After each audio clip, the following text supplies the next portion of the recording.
2009, on sort de la crise des subprimes. Et donc moi, la boîte pour laquelle je bosse annonce qu'elle a perdu quelques millions d'euros cette année. Dans la promotion, j'ai pas envie de dire tu spécules, mais tu fais des prévisions à 2 ans, 3 ans.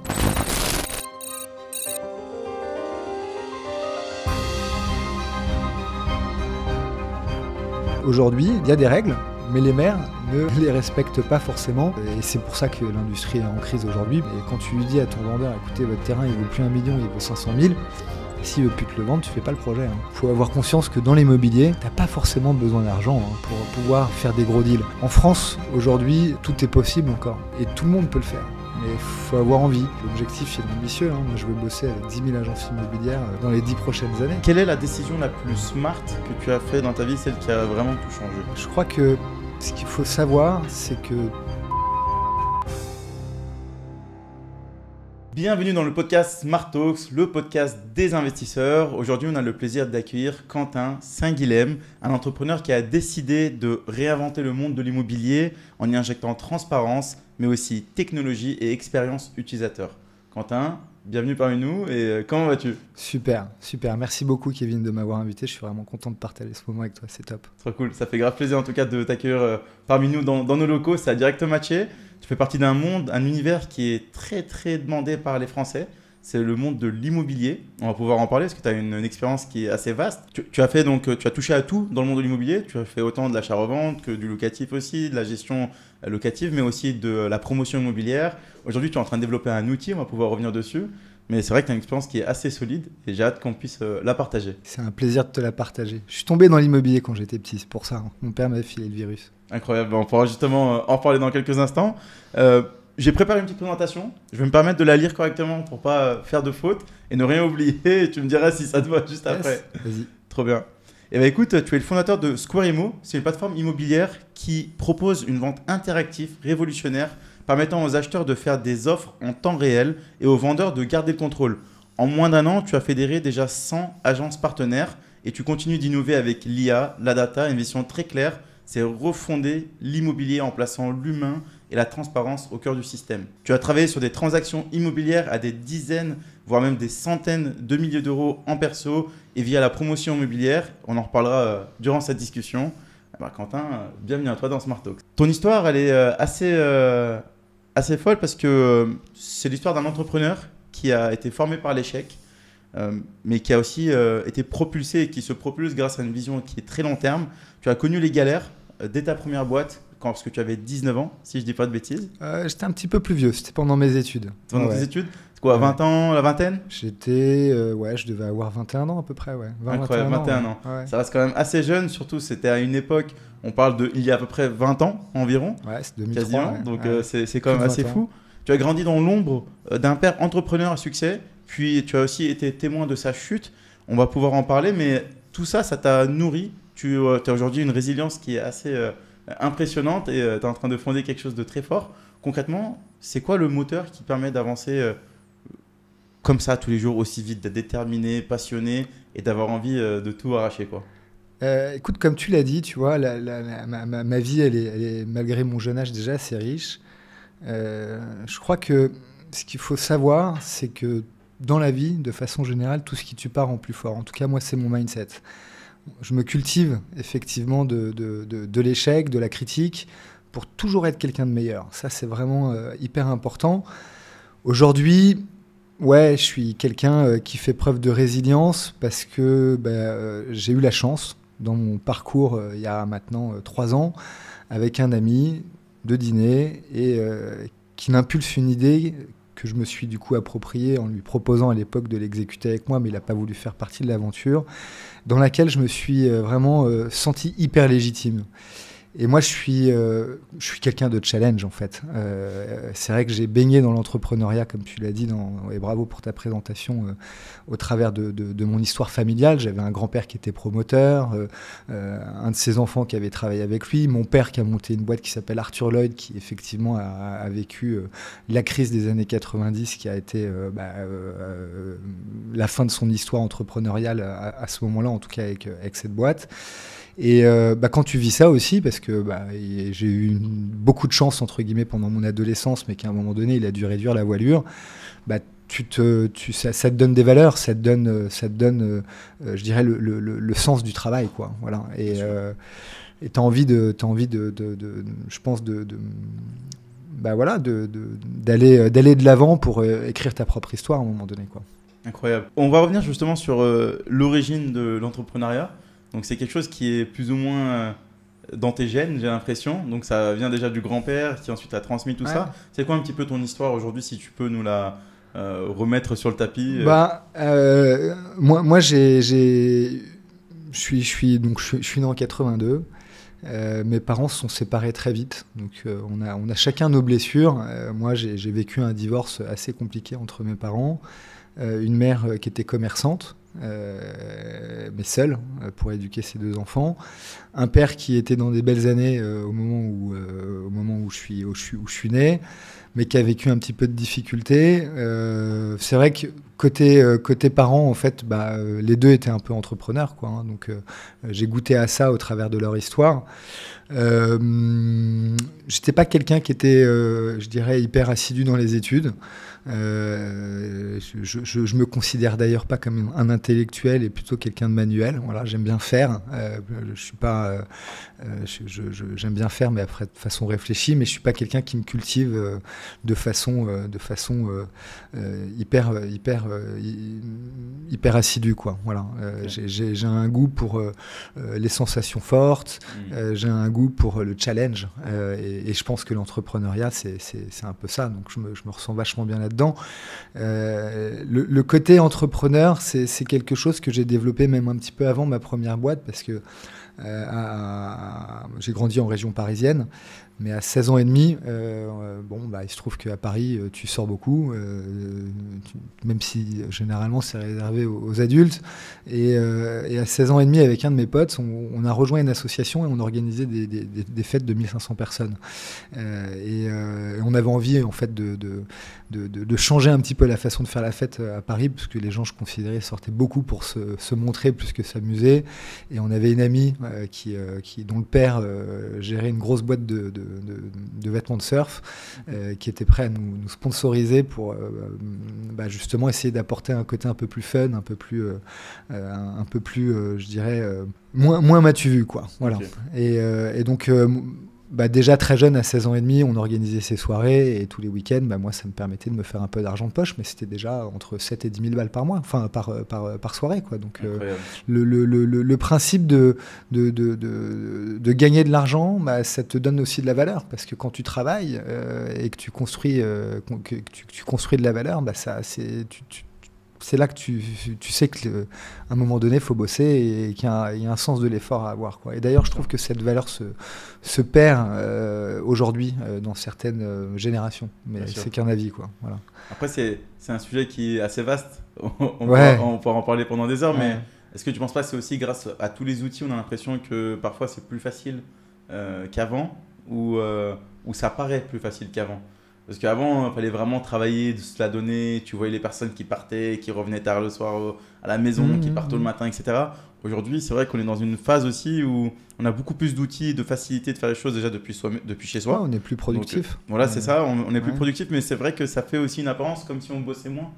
Des fois, on a l'impression, tu vois, parce que c'est moins visuel, entre guillemets. On voit moins la personne faire un effort physique d'aller, de revenir, Je crois qu'il y a pour moi, il y a un changement un peu des mentalités qui a commencé à s'opérer avec le Covid. Okay. Les gens ont relativisé l'importance de travailler, et je dirais la juste équation entre vie pro, vie perso.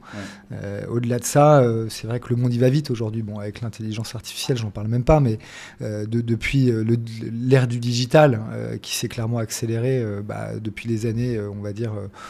Allez, peut-être à peu près 2010, si je ne me trompe pas. Je pense qu'il y a ce sujet de vouloir peut-être un petit peu tout de suite, mais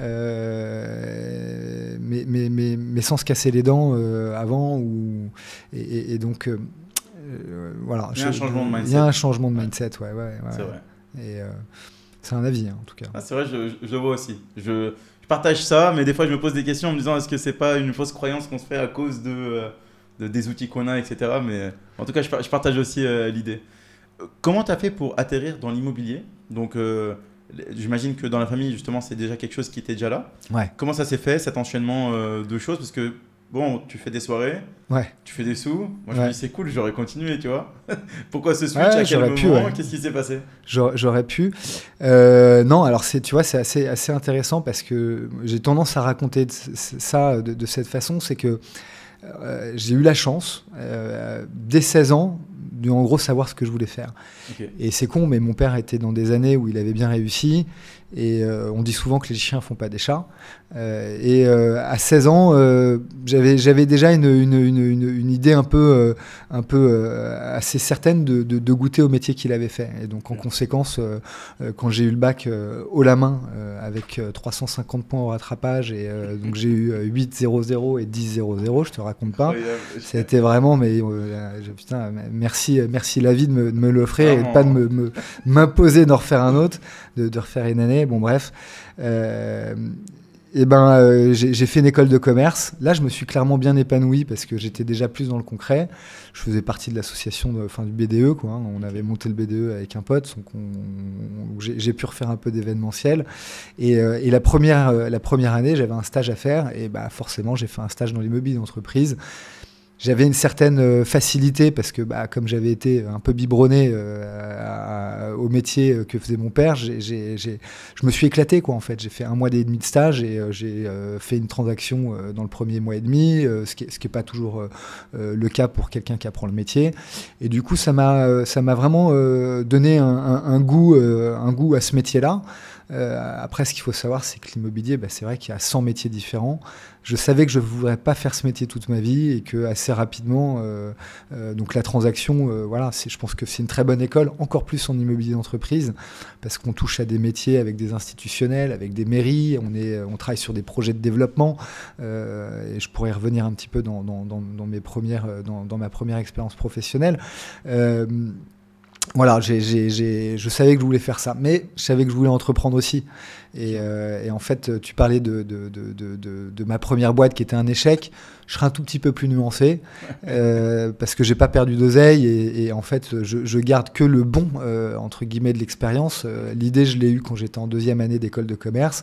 Mon idée, c'était d'intégrer dans tout ce qui faisait 120 mm et donc la boîte s'appelait CD Pub, tout ce qui faisait la taille d'un CD, d'intégrer du marketing direct. Hein. Et donc, je me rêvais à l'époque que quand le blockbuster du James Bond qui sort accueille dans le boîtier DVD le cul de la Z3 avec gratte et gagne, et derrière tu peux avoir je sais pas, un week-end au volant de la Z3 ou alors gratte et gagne avec la tête du M&M's, ton poids en M&M's. Enfin, en gros, l'idée, c'était vraiment cibler la personne qui achète un DVD, un CD audio, voilà. Et j'ai beaucoup appris. Ça m'a pas, je pensais, j'ai toujours été un peu dans une logique d'autofinancement. Okay. Et donc j'ai rencontré tous les acteurs qui pressaient des DVD, des CD audio, les boîtes qui fabriquaient des CD ROM, les CD vierges à l'époque.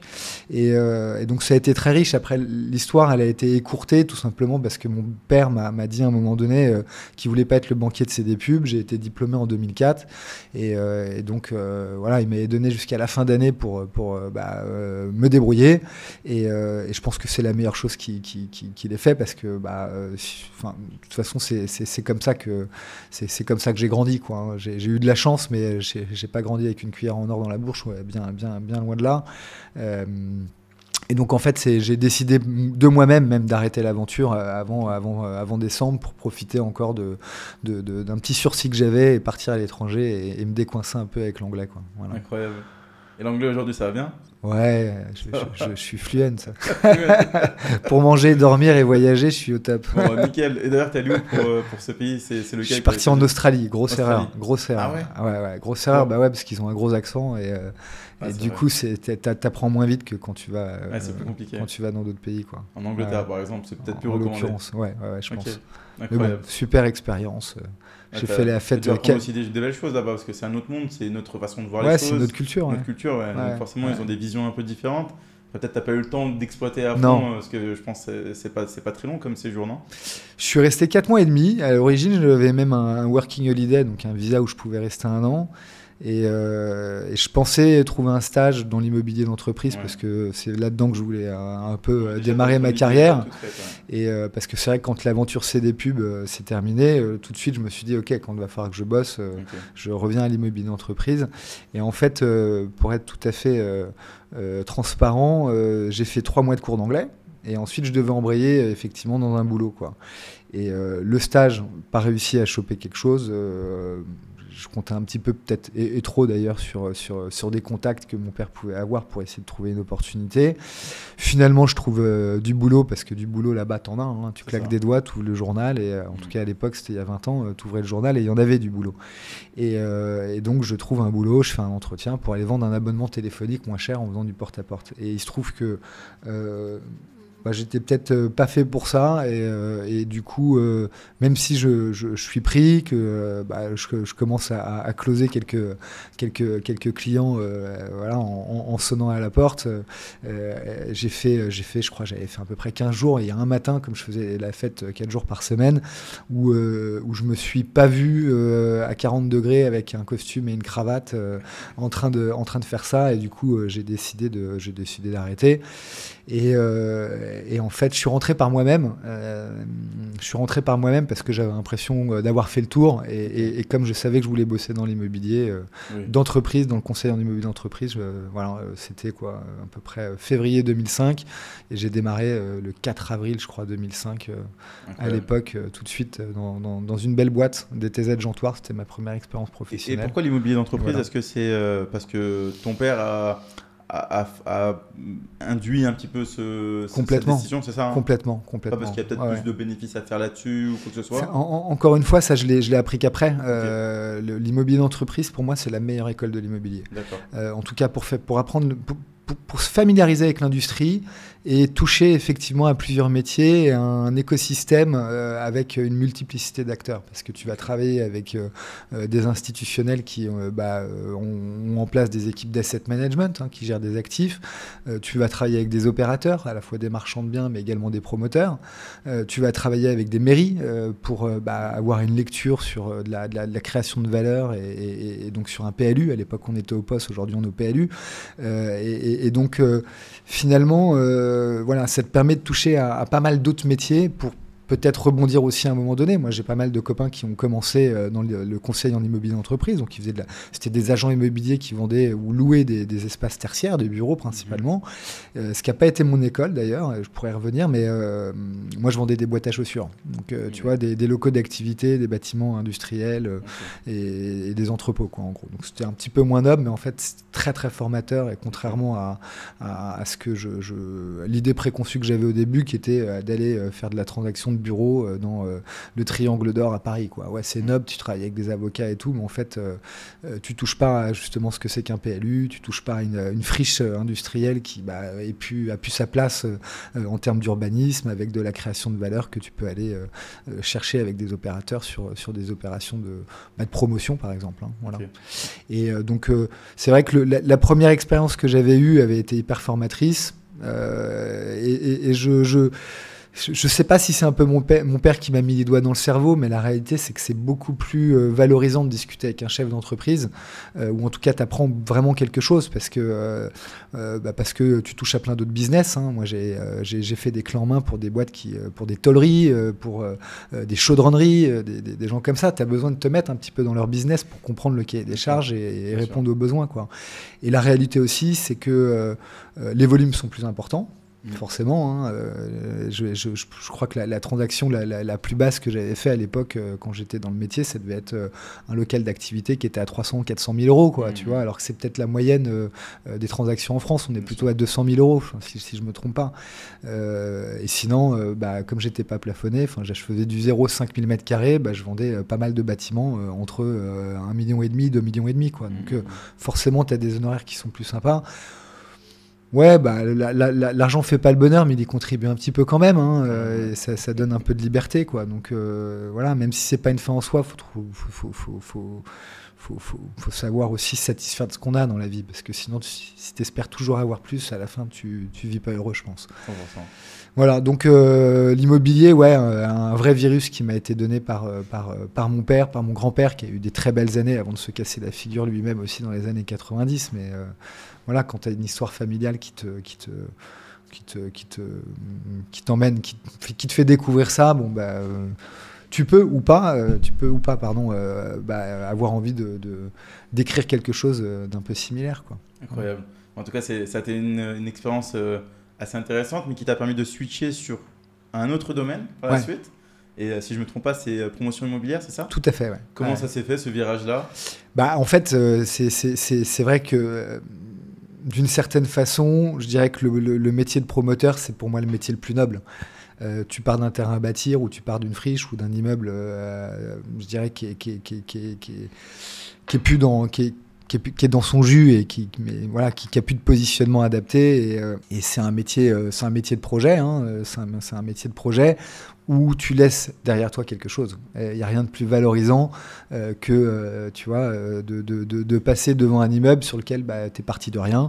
Tu as travaillé avec des architectes de conception, d'exécution, des BET, des entreprises, et à la fin, tu réponds à un besoin de se loger, et c'est assez noble. Donc ça, c'était un petit peu je dirais l'idée un peu toute faite au travers encore une fois, à la fois un peu mon histoire familiale.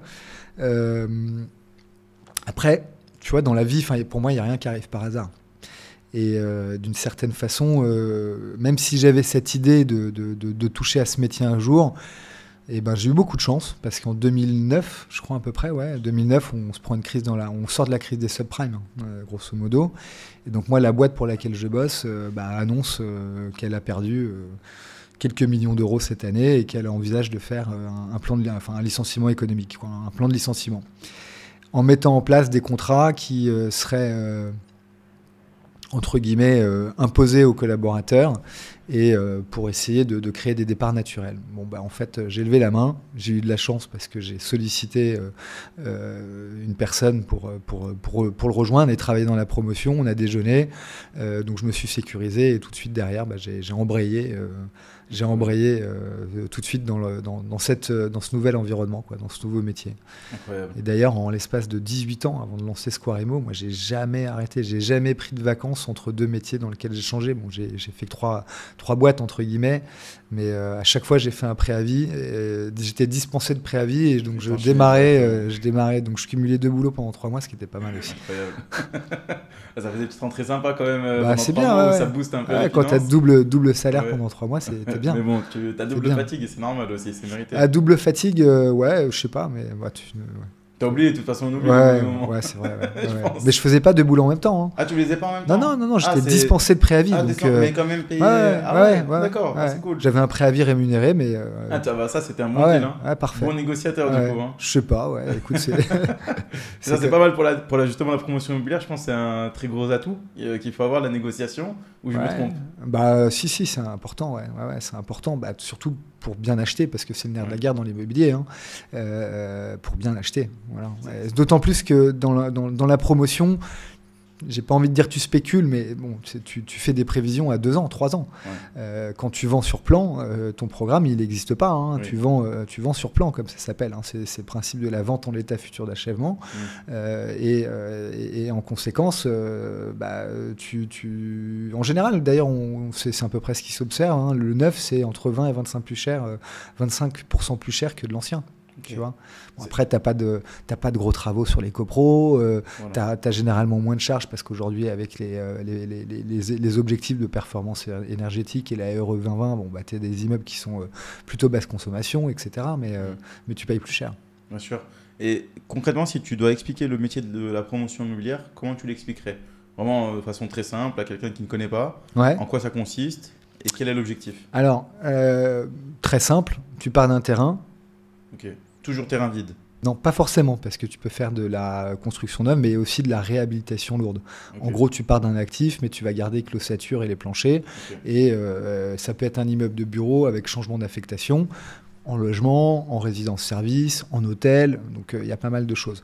Mais bon, le principe, si tu veux, c'est de construire un immeuble en fait. Hein. Donc tu vas déposer un permis de construire, tu t'inscris dans un schéma administratif très très sympathique en France pour obtenir ton permis, avec d'ailleurs quelque chose qui est assez stratosphérique, c'est que, tu vois, je lisais un communiqué du président de la FPI, donc la Fédération des promoteurs immobiliers, en 2022, donc à l'époque où je lançais Square Immo, qui disait que les programmes qui sortaient aujourd'hui ne représentaient que 70% des droits à construire qui sont inscrits dans ce qu'on appelle le plan local d'urbanisme. Donc chaque ville a un plan local d'urbanisme, c'est ce qui définit les règles de construction en termes de hauteur, en termes de retrait par rapport à des limites de propriété, etc., en termes d'emprise au sol, en termes de coefficient d'espace vert, bon je ne vais pas passer toutes les règles, et donc en fait aujourd'hui, il y a des règles, mais les maires ne les respectent pas forcément, et c'est pour ça que l'industrie est en crise aujourd'hui, parce qu'il y a beaucoup de maires qui ne sont pas bâtisseurs,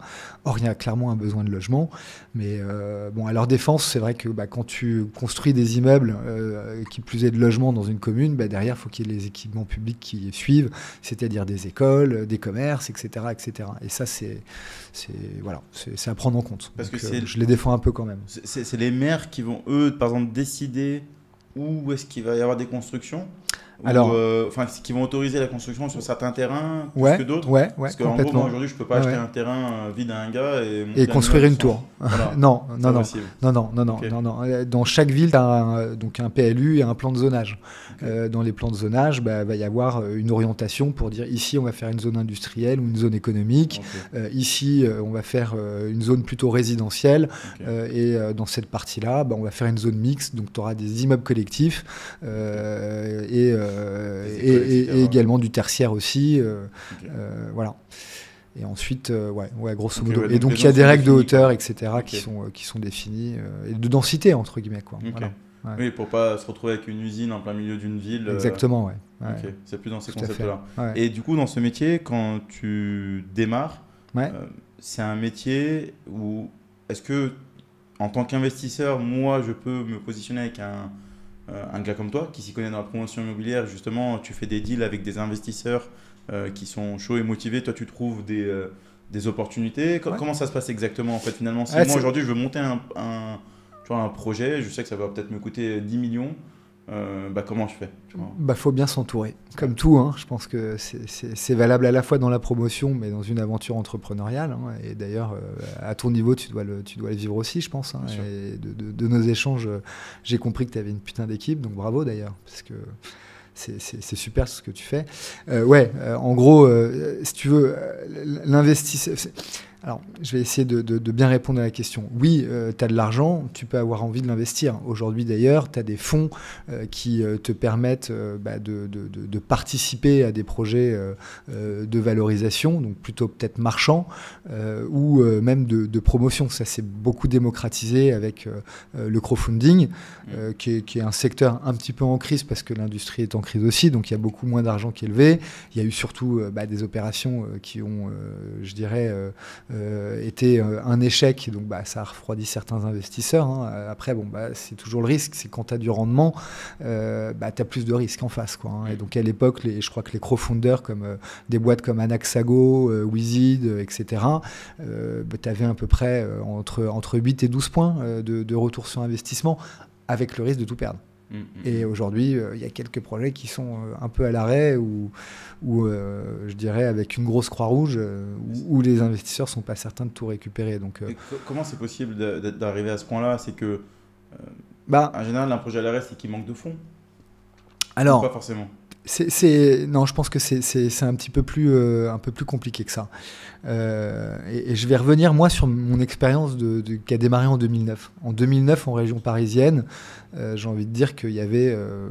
je sais pas, je vais donner un chiffre, hein, mais s'il y avait peut-être 100 opérateurs, c'était le marché, il y avait un gâteau et, entre guillemets, il y avait à manger pour tout le monde. 13 ans après... il y avait peut-être 200 opérateurs. Donc forcément, le gâteau, il se rétrécit. Au-delà de ça, comme le métier a d'une certaine façon je dirais, assez changé. Au début, il y a 30 ans, c'était un métier d'industriel. Il fallait construire. L'acte de construire, c'est un vrai projet d'industrie, quoi, hein. Tu fais appel à une boîte de gros œuvres, à un électricien, à un plombier, à éventuellement quelqu'un qui te fait des charpentes bois ou métalliques. Enfin bon, peu importe. Et donc, il faut gérer tous ces corps d'État. C'était un vrai métier. Aujourd'hui, et ça nécessitait, je dirais, de l'argent à laquelle on avait peut-être un petit peu moins accès facilement. Bon, le sujet, c'est que comme l'argent fait l'argent, bah, de l'argent, il y en a de plus en plus. Même si on crève tous la dalle, ou en tout cas beaucoup, et que la classe moyenne, elle est très impactée, mais en France, en tout cas aujourd'hui, je pense.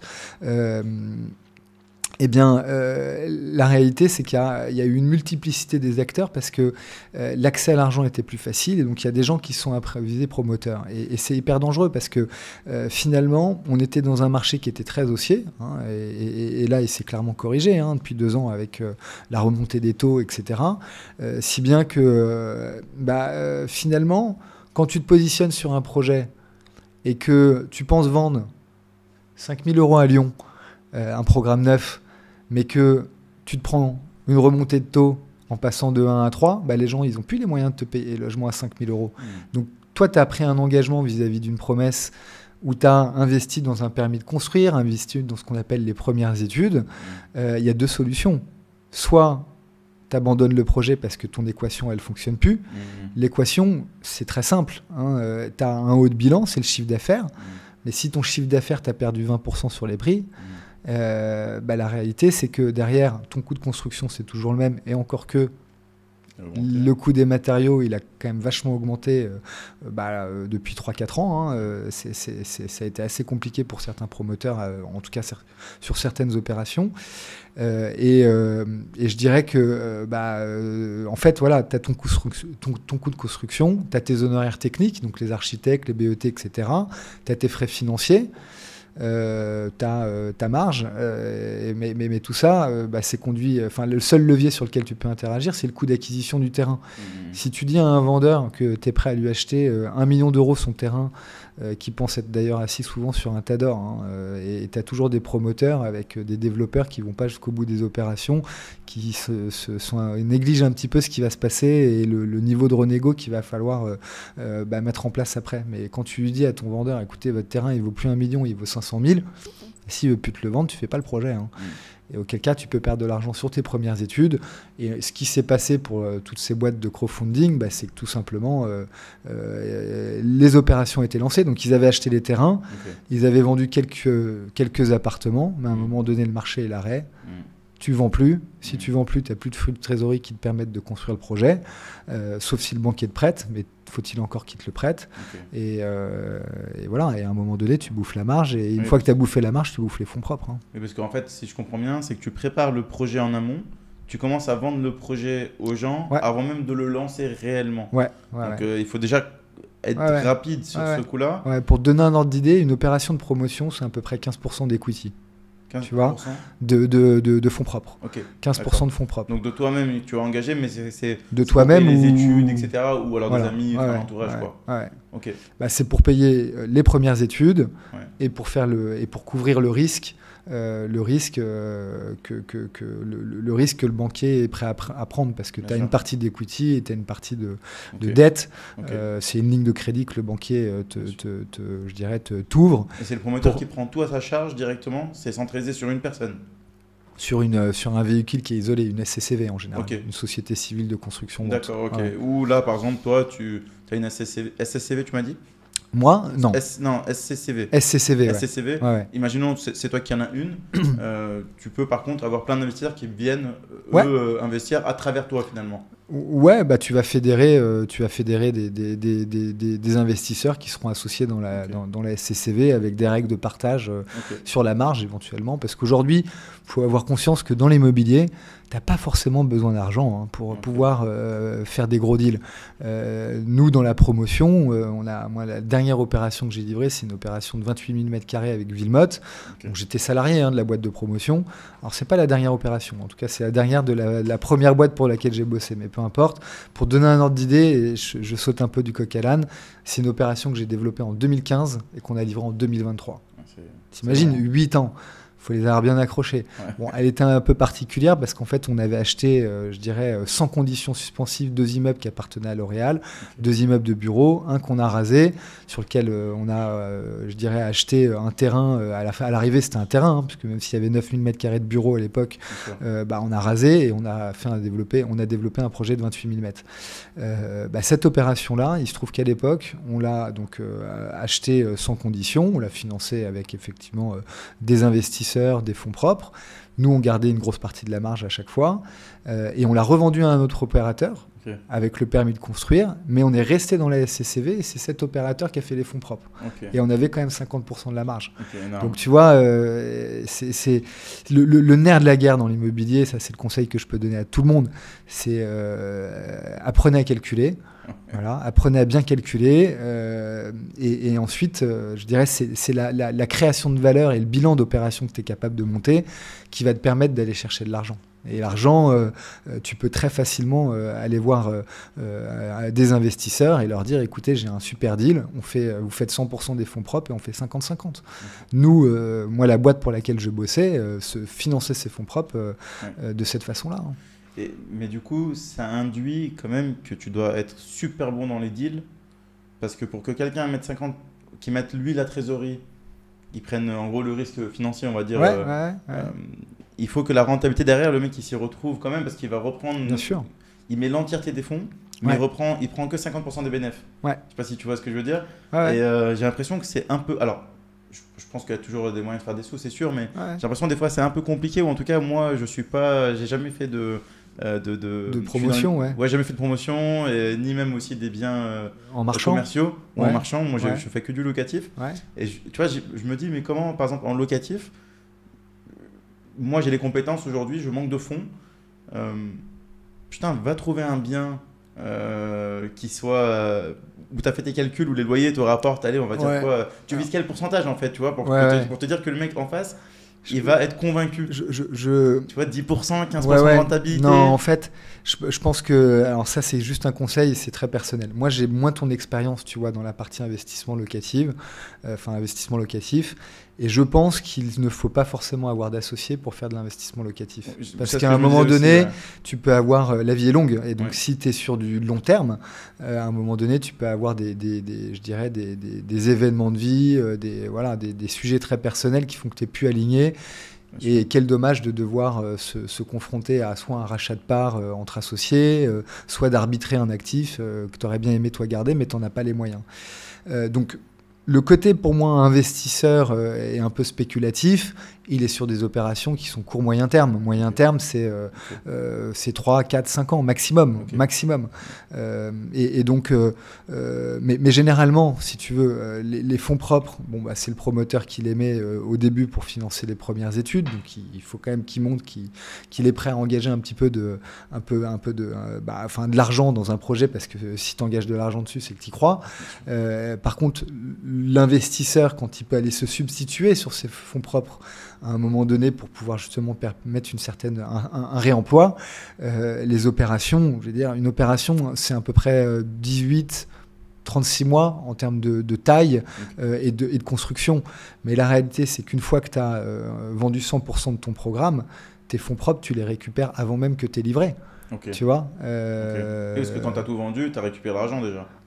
Après, c'est à l'avancement, parce que c'est un peu le principe et c'est la chance qu'on a en France. C'est ce système où tu vas, quand tu as ton permis de construire qui est purgé de tout recours et que tu vas faire acter tes acquéreurs qui ont acheté sur plan, ils doivent verser 30% à la signature de l'acte et ensuite à l'achèvement des fondations. Enfin, donc voilà. Et tout ton plan de trésorerie est calculé comme ça. Bien tu sûr. vois voilà.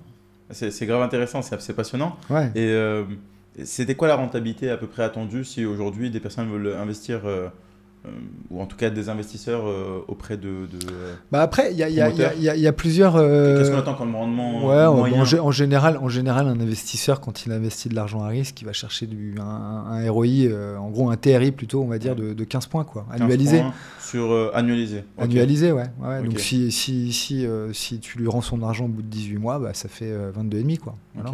en gros. Hein. À peu près, ouais, grosso modo. Ouais, c'est quand même assez intéressant. Ouais. C'est même très intéressant. Moi, j'ai des copains j'ai un copain qui a acheté un immeuble un jour. Il avait quasiment pas d'argent sur son compte.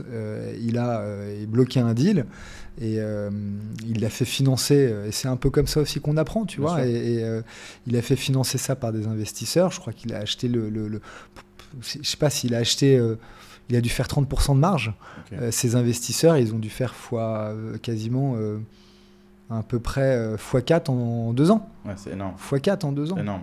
Donc, après, c'est un peu le principe de l'immobilier. Tu peux beaucoup gagner, mais tu peux beaucoup perdre aussi. Hein, mais justement, comment est-ce qu'on peut perdre? C'est sur des mauvais choix, des mauvaises décisions à l'achat, j'imagine, directement. Voilà, c'est ce que je disais dès le début. Il faut bien acheter. C'est le nerf de la guerre dans l'immobilier, c'est bien acheter. Après, c'est un peu comme en bourse. Tant que tu vends pas, tu perds pas. Hein. Mais bon, si tu es sur une opération long terme, ok, tu peux te permettre de raisonner comme ça. Quand tu es sur des opérations marchandes, tu as pris l'engagement de revendre dans les 2 ans. Hein. Ok, tu payes pas tes droits d'enregistrement à 7,5% et tu payes que, grosso modo, le notaire et 0,715 de droits vis-à-vis de l'État.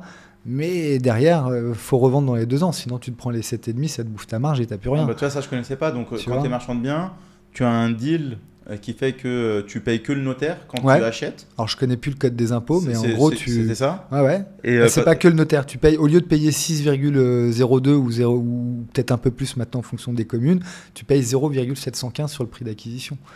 Donc ça te revient à peu près à 2,5% en fonction du montant de ton acquisition. Quoi. Ça c'est quand tu es marchand de biens, c'est l'avantage que tu as, à condition de vendre dans les 2 ans. Alors faut pas que je te dise de bêtises parce que c'est vrai que je suis très focus sur un autre business maintenant et je fais moins d'opérations comme ça, mais je crois que tu as peut-être 2 ans si tu découpes l'immeuble. Typiquement, tu achètes un immeuble en bloc, tu as plusieurs appartements dedans. Si tu décides de le mettre en copropriété et de vendre lot par lot, et d'ailleurs, voilà, je crois que tu as 2 ans pour le faire. Sinon, c'est peut-être 4 ans. Tu vois, voilà. Intéressant. De la même manière que quand tu achètes un terrain à bâtir, tu prends un engagement de construire et là, tu payes 125 € de droits fixes. Ah oui, d'accord. Plus le notaire. Ah oui, d'accord, ok. Ça, pourquoi ? Parce qu'en fait, quand tu construis du neuf, tu vas en TVA. Donc l'État se refait la cerise avec la TVA. Et là, c'est 20% sur les apparts. Et c'est pour ça que tu les payes plus cher quand tu es l'acheteur final aussi. Bien sûr. Voilà. Et entre la promotion immobilière et ce que tu fais aujourd'hui, quel a été ce switch ? Comment ça t'est arrivé ? Aujourd'hui, donc tu es le fondateur de Square Immo. On va pouvoir en parler, tu vas pouvoir nous l'expliquer. Mais comment ça s'est fait cette transition encore une fois ? Parce que c'est quand même fou, hein. Tu passes d'un domaine à un franchement, autre. j'aurais jamais imaginé me lancer dans la tech en fait entre guillemets. Alors moi, je suis dans la prop tech, hein. C'est je dirais la tech assimilée à l'immobilier. C'est la vie. Écoute, tu sais, je disais tout à l'heure, hein, rien n'arrive par hasard. Et tout ce qui tue part en plus fort, tu vois. Moi, j'étais à l'aube de mes 40 ans. Je venais de changer de boîte, donc d'être dans une 2e société de promotion. Je dirigeais une équipe d'un peu plus d'une dizaine de personnes et je gérais le bureau de Paris d'un promoteur bordelais d'origine. Et on était en 2022, hein, du coup. En janvier, les mecs me remercient, entre guillemets, font preuve de reconnaissance vis-à-vis des résultats de l'année passée et me versent un bonus. Et en février, ils m'annoncent qu'ils doivent arrêter l'aventure avec moi. Et c'est le plus beau cadeau de ma vie qu'ils m'ont fait parce qu'en fait, ils m'ont rendu une certaine liberté à un moment où j'avais mis un peu d'argent de côté et où... je pensais avoir sincèrement fait le tour de mon métier. Donc, je vivais en région parisienne, comme toujours d'ailleurs, et j'ai envisagé à l'époque de quitter Paris, de rebattre un petit peu les cartes de ma vie professionnelle, en tout cas de la deuxième moitié, parce que ça faisait déjà quasiment un peu moins de 20 ans que je bossais, et donc a priori il m'en reste encore au moins 20. Et du coup, j'avais envie de prendre un petit peu de temps de recul, si tu veux, pour essayer de trouver un projet, me lancer dans peut-être une création d'entreprise et avec possiblement la création d'une agence, tu vois, et pourquoi pas du côté de la Loire-Atlantique. Et en fait, la vie m'a rattrapé. Je dîne avec un pote. Alors, je m'achète un skateboard électrique. Parce que j'avais vraiment envie de prendre du temps pour moi et de me faire un petit kiff. Je m'achète un skateboard électrique et je dîne avec un pote le soir même. Et là, je lui partage une idée. Je lui dis, putain, tu sais, il faudrait créer un truc dans la blockchain où tu peux créer un programme d'ambassadeur pour que moi qui viens d'acheter un skate, je puisse, tu vois, avoir un avantage, en gros, gagner quelque chose si jamais je vends à tous mes potes un skateboard électrique parce que je vais leur faire essayer et que ce truc, il est juste magique, tu vois. Ouais. En tout cas, moi, je prends un grand kiff et je me déplace plus qu'avec ça depuis 3 ans. Je l'ai vu. Franchement, ça donne envie. Tu pourras tester tout à l'heure. Et bref, voilà, clairement pas légitime pour monter un projet comme celui-ci. J'ai jamais travaillé dans le digital, la blockchain, je connais que le nom. Et lui, il me dit, écoute, c'est marrant parce que moi j'ai une idée, mais dans ton secteur. Et en fait, je dis, ah ouais, c'est quoi et tout. En fait, tu vois, t'achètes un appart de temps en temps, tu divorces, t'as besoin de bouger de région. Voilà, ça fait 2 ans, malheureusement, t'as payé les frais de notaire plein pot, 7,5%.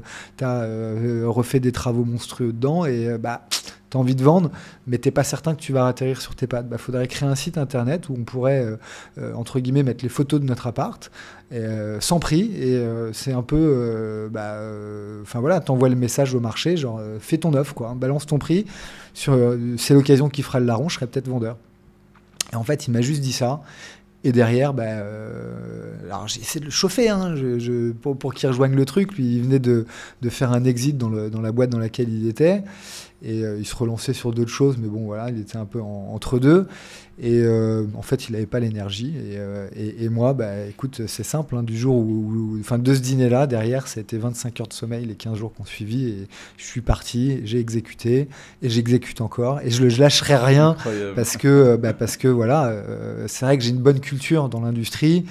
J'ai fait de la transaction, j'ai effectivement investi un tout petit peu, j'ai fait des opérations marchands et de promotion, donc j'ai un peu de réseau aussi, mais surtout une culture métier qui fait qu'aujourd'hui, voilà, je pense que le métier de la transaction en France peut être mieux fait, qui se digitalise, même si la digitalisation et la transformation est assez lente. Et en fait, voilà, l'idée, c'est de créer un portail effectivement innovant, plus transparent, et de rebattre un petit peu les cartes de la façon de vendre en France, parce que il y a 2 mondes, tu vois. On parlait de l'immobilier d'entreprise, et là, Square Immo s'adresse aujourd'hui plutôt au marché résidentiel, en tout cas dans l'ancien, moins de neuf. Il y a 2 mondes. En immobilier d'entreprise, un institutionnel, quand il vend, il n'est pas philanthrope. Mais ce qui est quand même le cas de tout vendeur. Je veux dire, dans l'immobilier, on vend jamais assez bien et on n'achète jamais assez bien. Mais ce que je veux faire comprendre, c'est qu'un institutionnel, il est vraiment pas philanthrope, il a un prix d'expertise et pour vendre son actif, il organise un appel d'offres. Autrement dit, le principe de vendre au juste prix du marché, c'est-à-dire d'organiser une vente sous format d'appel d'offres ou avec un système d'enchères, est complètement autorisé vis-à-vis de la loi Hoguet. Mais dans l'immobilier résidentiel, les agents n'ont pas du tout été formés à ça. Et les mandats qui signent, c'est des mandats de vente classiques où le vendeur est bloqué sur le prix. Sauf que ça ne sert plus à rien. Aujourd'hui, il y a toutes les jurisprudences, si tu veux, qui protègent un vendeur. Si jamais tu es agent immobilier, que tu as un mandat à 100 000 € et que tu apportes une offre sans condition suspensive à ton vendeur à 100 000 €, désolé, si le vendeur il veut plus vendre, tu vas pas lui mettre le fusil sur la tempe et l'obliger à vendre. Et si jamais l'agent éventuellement arrive à lui mettre un coup de pression à récupérer quelque chose, très bien, ok. Mais s'il va en contentieux, il perd. Parce qu'aujourd'hui, les jurisprudences, je dirais, préservent les vendeurs. Donc, autant signer des mandats qui sont adaptés pour vendre sans plafond de verre et au prix qu'un acquéreur est capable de payer. Voilà, c'est toute l'ADN de Square Immo, voilà, qui organise en fait, si tu veux, une compétition saine dans un cadre sécurisé avec une salle de vente virtuelle où tout le monde fait son offre, elle est visible, tout le monde est informé en temps réel avec une notification par mail et ensuite le vendeur a le choix d'accepter ou de refuser les offres sur la base d'un prix qui est affiché mais qui ne l'engage pas à vendre en fait. Voilà. Le prix affiché, c'est pour te donner un ordre d'idée de départ comme d'habitude. Ouais. C'est le concept des enchères immobilières. Est-ce que tu te rapproches de ça? C'est clairement de l'enchère immobilière? Est-ce que c'est pas trop? Est-ce que je sais que t'aimes pas... Ouais, non, merci. C'est vrai que j'aime pas parler d'enchères. En fait, les enchères, elles n'ont pas bonne réputation et nous, on fait pas de vente aux enchères. Éventuellement, à la rigueur, c'est plutôt je dirais les autres acteurs sur le marché font des enchères immobilières en ligne. Nous, et c'est pas moi qui ai créé le terme. En fait, Squaremo, c'est une plateforme de vente interactive. Et la vente interactive ne doit pas être limitée aux enchères. Oui, on propose un principe de vente progressif, donc d'enchères interactives comme d'autres, mais pas que. Et la vraie définition qu'on doit donner à la vente interactive, c'est une vente dans laquelle on crée une interaction entre les acheteurs. Et donc, voilà, en fait, les enchères, c'est un métier réglementé. C'est au tribunal justement entre les enchères et ce que tu fais concrètement. Quelles sont les nuances, quelle est la différence réelle? Parce que moi, j'imagine les enchères, il y a un bien qui est mis en vente, il démarre à un prix, tu as des gens dans la salle ou mais c'est exactement dans une salle ça. virtuelle ou physique et qui vont renchérir sur le prix jusqu'au dernier, quoi, tu vois. La différence entre une vente aux enchères et les enchères immobilières en ligne, c'est que la vente est faite sur une vente aux enchères, généralement. Enfin, il peut y avoir un prix de réserve, mais souvent il est très bas. Et on vend au plus disant et non pas au mieux disant. Donc on vend à celui qui fait l'offre la plus haute. Bien sûr. Et généralement, celui qui a fait l'offre la plus haute, il a déposé une consignation, il est représenté par un avocat quand c'est au tribunal judiciaire. Il s'est engagé en fait. C'est engageant, je veux dire. C'est engageant, tout à fait. Alors que nous, on organise, si tu veux, une remise d'offres qui peut être sous forme d'enchères, mais pas forcément que en tenant compte d'un palier. C'est-à-dire que les offres ne sont pas forcément les unes successivement plus hautes les unes après les autres. Nous, sur Squaremo, tu peux avoir un bien qui démarre à 200 000 €. C'est un prix de départ. On ne va pas pouvoir faire d'offres en dessous. Il y a un palier de 5 000 €. Si quelqu'un fait une offre à 200 000 € dans le cadre des enchères rapides sur Squaremo, le deuxième doit faire une offre à 205 000 €, mais dans le cadre des enchères rapides. Mais il a une autre possibilité de faire une offre libre. Et donc, en conséquence, si je n'ai pas le budget pour faire une offre à 205 000 €, je peux moi-même faire une offre à 200 000 €. Tu vois, et en fait, ensuite, libre au vendeur d'avancer avec le meilleur acheteur au meilleur prix et même de poursuivre les négociations. Le principe de Squaremo, c'est d'arrêter de partir d'un prix haut et de redescendre. En France, tu as 77% des biens aujourd'hui dans le marché actuel qui font l'objet de baisses de prix avant d'être vendus. Et les délais de commercialisation sont très longs. Aux États-Unis, les biens, quand ils sont mis sur le marché, on négocie à la hausse, on ne négocie pas à la baisse. C'est beaucoup plus vertueux. Et si tu poses la question à un vendeur, qu'est-ce que vous préférez si je fais une estimation, admettons que je te fais une estimation à 100 000 €. Ok, Quentin, je veux bien bosser avec toi, mais bon, il y a un de vos confrères qui est passé, il m'a dit que ça valait plutôt 115, 120. Donc moi, ce que je vous propose, c'est quand même, je suis pas pressé, hein, on n'est jamais pressé quand on est vendeur, c'est de partir à 120. Ok, Kevin, il n'y a pas de problème. Qu'est-ce que tu préfères? Partir à 120 et finir à 100 ou partir à 100 pour vendre le plus cher possible? Et pourquoi c'est plus intéressant de partir à 100, à un prix compétitif? Parce que quand un bien, pas forcément attractif, compétitif, le prix de ton estime déjà, tu vois, le gros avantage, c'est que tu vas attirer plus de monde. C'est ça. Et que tu vas pas prendre le risque de dévaloriser ton bien par des baisses de prix au long cours parce qu'à un moment donné, le bien il trouve pas son marché. Et les gens le voient ça. Et les gens le voient. Les acheteurs sont encore plus opportunistes. Et dans un marché où les taux d'intérêt peuvent augmenter très rapidement, le pouvoir d'achat des gens qui peuvent acheter un bien, il peut drastiquement diminuer au fil des semaines et des mois qui passent. Donc Squaremo, c'est cool parce qu'en fait, on s'est lancé dans un marché en crise, donc on ne pourra pas faire pire à mon avis. Et en fait, on répond à un vrai sujet d'adaptation des prix du marché quand il y a une vraie correction qui s'opère, quoi. Voilà. Tout le monde voit les offres de tout le monde. Elles sont confidentielles, j'imagine. Les noms sont cachés ou quoi que ce soit. Les noms sont confidentiels et sur option de l'agent immobilier, le montant de l'offre peut être confidentiel ou pas. Le montant peut aussi être confidentiel ou pas? Il peut, ça dépend. C'est moi qui choisis en tant que... En tant qu'agent. Voilà. Parce qu'il n'y a que des agents qui sont du coup les vrais consommateurs de ton produit. Oui. C'est eux qui vont mettre en ligne Ok, d'accord. Un particulier ne peut pas aujourd'hui venir mettre une annonce? Pas sur Squaremo, non. Non, moi j'ai trop d'estime et d'amour pour le métier d'intermédiation. Je l'ai fait, donc je ne vais pas demain jouer à contre-courant. C'est pas mon ADN. Et d'ailleurs, dans les pays où ça marche, aux États-Unis, le nombre de transactions intermédiaires, il est plus proche de 95%, là où on est peut-être à 70% en France. Ouais. Après, bon, c'est vrai que le métier, il est fait encore très différemment là-bas, parce qu'un agent immobilier, généralement, quand il rentre un mandat, il défend les intérêts exclusifs du vendeur, il ne représente pas ceux de l'acquéreur. Donc il est en face de lui un autre agent immobilier qui lui représente que c'est les avocats de chacun, quoi. Exactement. Ouais. Et en France, les agents, en général, ils aiment bien faire l'entrée et la sortie. Donc, prendre le mandat et trouver l'acquéreur. Comme ça fait plus d'honneur pour eux. Ils n'aiment pas partager. Il y a beaucoup il n'y a pas assez de mandats exclusifs pour moi en France. Je crois que le taux, il est peut-être de 50% dans une agence de mandats exclusifs. Après, c'est une moyenne. Hein. Mais ça devrait être, pour moi, ça devrait être la norme, l'exclusivité. Et d'ailleurs, je pense que les vendeurs, moi, c'est le conseil que je peux à tout vendeur qui se respecte. Pensez pas que vous êtes meilleur qu'un agent immobilier pour vendre votre bien. Pensez pas que vous allez gagner de l'argent parce que vous n'allez pas lui payer de com.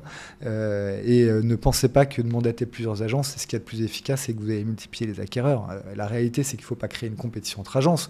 Il faut créer une compétition entre acheteurs. Les acheteurs, c'est fini. Ils ne poussent plus la porte d'une agence pour aller découvrir un bien. Ils vont sur Se Loger, Le Bon Coin, Bien d'ici, tous ces portails qui attirent de l'audience. Et donc, tout le monde a une exhaustivité d'offres à l'instant T. Donc, mandat exclu, au bon prix, et tu vends en 30 jours au juste prix du marché. Incroyable. Voilà. Incroyable, c'est fou. Et les personnes peuvent communiquer entre elles dans la plateforme. C'est que exclusivement les vendeurs. Enfin, aujourd'hui, les agents ne peuvent pas communiquer entre eux quand ils font les offres ou quoi que ce soit. C'est pas tu veux dire entre un acheteur et voilà, c'est ça. Non. Okay. Non, le chat de Squarimo, c'est le chat de Squarimo, quoi. Donc, de temps en temps, c'est marrant. On a des acheteurs qui nous écrivent sur le chat et qui me disent j'aimerais visiter le bien. Ils se présentent même pas. Ah oui. C'est pas bonjour, je m'appelle. Et je sais pas de quel bien tu parles. Okay. Et donc bon, il y a des petites améliorations techniques à faire. Les particuliers, eux, viennent sur le site et voient et peuvent proposer. Ouais. C'est d'accord, ok. On a aujourd'hui un peu plus de 280 ventes en cours. Incroyable. Bon, ça fait encore peu par rapport à peut-être, je sais pas, 700 000, 800 000 biens qui sont accessibles sur des portails comme Se Loger ou autres. Okay. Mais bon, voilà. Incroyable. C'est-à-dire que moi aujourd'hui, je prends l'exemple d'un bien que je veux vendre. Actuellement, on l'a estimé à 220 000. Mais par exemple, 220 000, il va galérer un peu à partir parce que c'est vraiment peut-être la limite haute du marché. Ouais. Il est plus intéressant aujourd'hui que je parle avec mon agent et je lui dise en fait, tu peux le mettre sur Squarimo, on le met à 200 000 et on voit jusqu'où ça part. Quoi. Ton seul risque, c'est de vendre. Mon seul risque, voilà, c'est de vendre et surtout, je n'ai pas d'obligation de me positionner sur n'importe quelle offre. Je peux, s'il n'y a aucune offre qui me plaît, je peux rien faire, refuser, tu peux tout simplement. Okay. Le vendeur reste toujours, je dirais, libre d'accepter ou de refuser les offres. Et même si tu as quelqu'un qui te fait une offre à, je sais pas, 195 000 euros, par exemple, tu as organisé une vente libre, parce que c'est ce qu'on permet de faire. Et tu vois, comme quoi on n'est pas dans une enchère, tu as un prix indicatif à 200 000 euros. Tu peux faire et les acquéreurs peuvent faire une offre en dessous ou au-dessus. Le principe, c'est d'offrir un tiers de confiance. Pourquoi ? Parce qu'un acheteur, quand il visite un bien, comme on n'achète jamais assez bien, il a besoin de réassurance. Et donc, il demande toujours est-ce que c'est négociable et est-ce qu'il y a déjà eu des offres. Mais aujourd'hui, comment tu fais pour vérifier ça ? Tu peux pas. C'est exactement ça que je pensais, c'est cette transparence. Tu vois, je suis en train de me dire, l'idée m'a traversé l'esprit de me dire, mais ça serait tellement fou si on pouvait avoir l'historique comme sur la blockchain, par exemple. Peut-être qu'on y viendra un jour. Peut-être, tu vois, que ce soit obligatoire. En fait, quand tu vas aller acheter un bien ou le visiter, tu sais, sans même qu'on te mente ou pas, parce que tu n'es jamais sûr de rien du tout avec un agent. Après, c'est vrai qu'on va avoir du mal de temps en temps. On a il y aura des dérives, forcément, à un moment donné, mais peut-être avec la blockchain, ce sera plus compliqué. Aujourd'hui, nous, si tu veux, le Squarimo, c'est une solution qui a adhéré à la Fédération des tiers de confiance du numérique.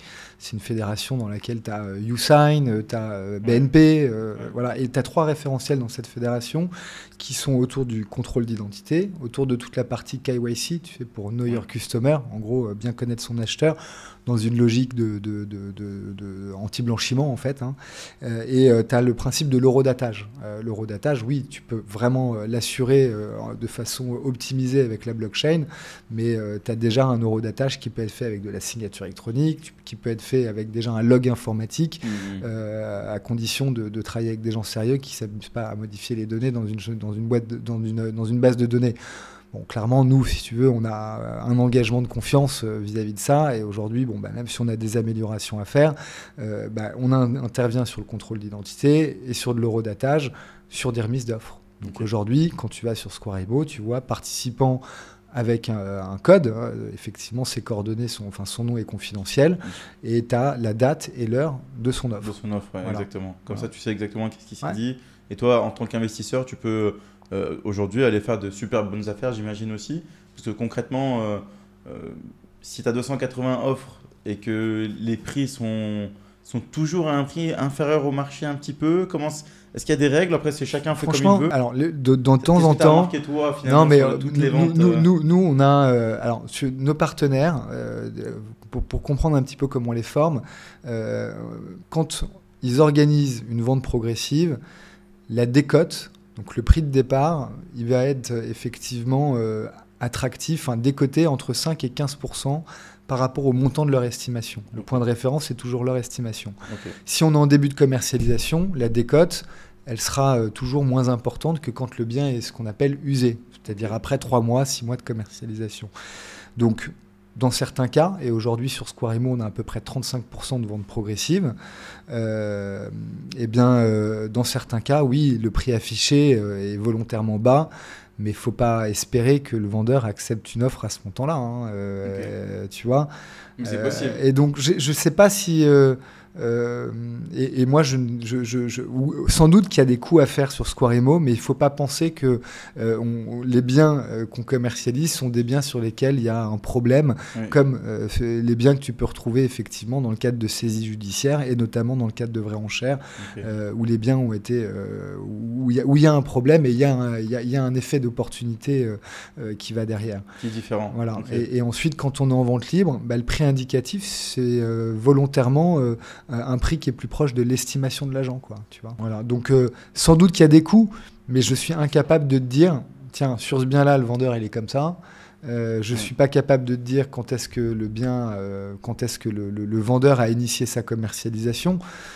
Ouais, est-ce que c'est un coût, tu vois, on a vendu, puisqu'on est à Lyon aujourd'hui, on a vendu, et j'ai communiqué dessus dernièrement, une maison dans ton coin qui était en mandat à 900 000 €. Okay, qui ne se vendait pas. Le marché n'est pas prêt à payer ça. Le téléphone ne sonne pas, ça ne génère pas de visite, personne n'avait fait d'offre. Notre partenaire propose une vente progressive, ou peut-être libre d'ailleurs. Je crois qu'il estimait la maison à 830. Ça fait mal pour le vendeur de passer de 900 à 830 000 €. Et finalement, l'agent, il avait plutôt bien estimé la maison. Et donc, il propose d'organiser une vente avec un prix indicatif, je crois, à 790 000 €. Bien évidemment que le vendeur ne va pas dire à l'agent « Ok, moi, si j'ai une offre à 790, je veux bien vendre quand même. » C'est sûr. Par contre, la réalité, c'est que quand on propose une offre à un vendeur, de temps en temps, on vend et regrette. Mieux vaut un de 5 de tu l'auras.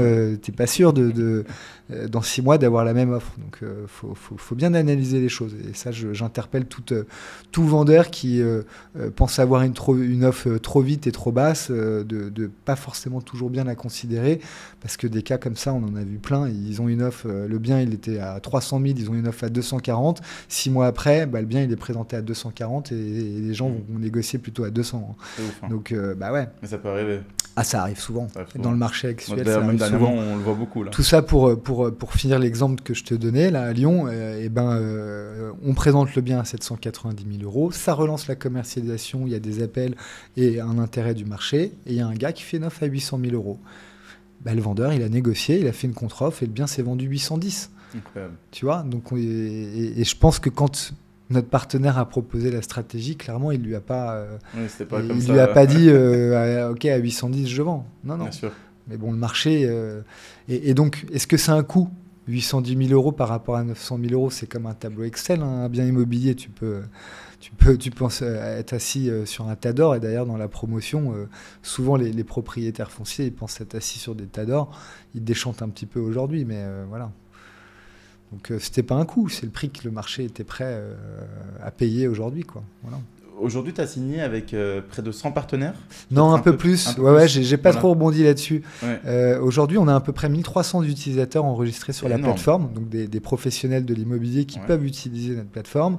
Et ces 1300 partenaires, il y en a une grosse partie qui viennent d'un grand compte client, Foncia. On a la chance de travailler avec Foncia et d'avoir démarré en fait un pilote en 2024 avec eux, avec plein de ventes qui ont convaincu, je dirais, le président très smart, très smart d'intégrer cette solution à l'échelle nationale sur les un peu plus de 300, allez, on va dire à peu près 330, 340 agences.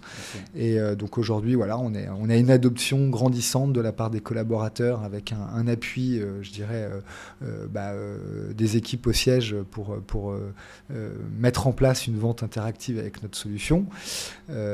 Mettre en place notre solution à partir minimum d'une commercialisation qui commence à traîner de 3-4 mois.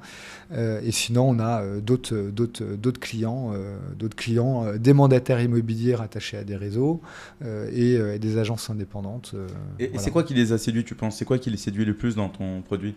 Oui, en fait, il y a ce déclic où ils se disent « Putain, il y a un truc à faire quand même ». Ouais, c'est intéressant. L'idée reçue, hein, tu vois, on est tous plein de pensées limitantes. L'idée reçue, c'est que la vente interactive, c'est la roue de la dernière chance. En gros, tu n'arrives pas à vendre le bien et donc tu vas proposer cette solution limite quand c'est trop tard. Et d'ailleurs, sur les biens usés, voire cramés, c'est pas là où on a les meilleurs résultats. Et la chance qu'on a, c'est que nos meilleurs partenaires aujourd'hui, ils intègrent la solution, la méthode, dès la prise du mandat. Et d'ailleurs, on a 2 agences dans le sud de l'Île-de-France qui utilisent énormément la solution. Alors, pas encore sur 100% de leur mandat, mais ils devraient, et ça, c'est un débat pour moi, mais ils vendent 77% des biens qu'ils mettent sur la plateforme avec 25 jours de délai de commercialisation moyen. Énorme. Et donc, ils ont des vrais bons résultats. En fait, c'est une arme redoutable, c'est une arme stratégique à utiliser au bon endroit, au bon moment. On a, je dirais, la solution la plus complète du marché en termes d'agilité, c'est-à-dire de stratégie de vente et d'optionnalité possible. Et donc, quand tu as bien compris qu'il ne fallait pas parler d'enchères et qu'il fallait simplement mettre en avant un outil qui permettait de vendre au juste prix du marché pour le compte de vendeur, ce qui te permet de changer de posture. Quand tu plugues plus le vendeur sur un prix et que tu lui permets de vendre son plafond de verre, tu es là pour défendre ses intérêts et la valeur de son bien. Bien sûr. Et pour le faire de façon, je dirais, optimisée, il n'y a pas mieux que de centraliser des offres dans un seul et même endroit, autrement dit créer la compétition, ou pas d'ailleurs, hein, entre acquéreurs que tu peux avoir sur un bien. Parce que pour info, tu peux organiser une vente où il n'y a pas de premier arrivé, premier servi. Ouais. Typiquement, tu fais une première période de visite et un temps très court pour organiser ta vente, ta remise d'offres. Mais aujourd'hui, ce n'est pas forcément ce que je conseille, parce qu'on n'est pas ennemi du business et que l'agent immobilier, quand il a une visite à J+7, quand il met le bien en publicité, s'il a un acquéreur qui veut faire l'offre tout de suite, on ne va pas le faire attendre 3 semaines pour négocier avec lui, quoi. Et donc aujourd'hui, nous, on recommande de faire des ventes avec des durées d'offres, des dates de remise d'offres qui sont à peu près étalées sur 30 jours, 4 semaines, on va dire, pour que celui qui dépose une offre, il puisse le faire, mais l'agent, et ça on le précise sur toutes nos salles de vente, il peut présenter l'offre au vendeur, qui peut l'accepter et on peut mettre la fin à la vente de façon anticipée. Oui, beaucoup plus rapidement, bien sûr. Donc le premier arrivé peut être le premier servi. Bien sûr, ouais. En gros, il ne faut pas imaginer qu'il y a un effet d'aubaine. Le dernier délai, la dernière minute. Et voilà, il ne faut pas attendre qu'il y ait déjà une offre qui soit faite sur le site. Fais ta première offre, ta meilleure offre dès le début. Et si tu as un pro qui t'a bien orienté et que le bien, effectivement, tu n'as pas envie de rater l'opportunité de l'acquérir, tu fais une offre qui sera sans doute intéressante vis-à-vis du vendeur et tu as de fortes chances de boucler l'opération, quoi. Voilà. Incroyable. C'est assez intéressant. Moi, je suis allé faire un petit tour aussi sur le site. Ouais. Je trouve ça assez marrant, surtout moi, ce qui m'excite, c'est de voir les compteurs. Ouais. Tu sais que tu as une offre qui va te déclencher, le salon va s'ouvrir dans X temps, tu as déjà fait ton petit repérage en tant qu'investisseur, c'est marrant, tu as l'impression de jouer à un jeu. Je trouvais ça cool et c'est vrai que j'invite tout le monde à faire un tour dessus. Je pense qu'il y a des bonnes opportunités à choper.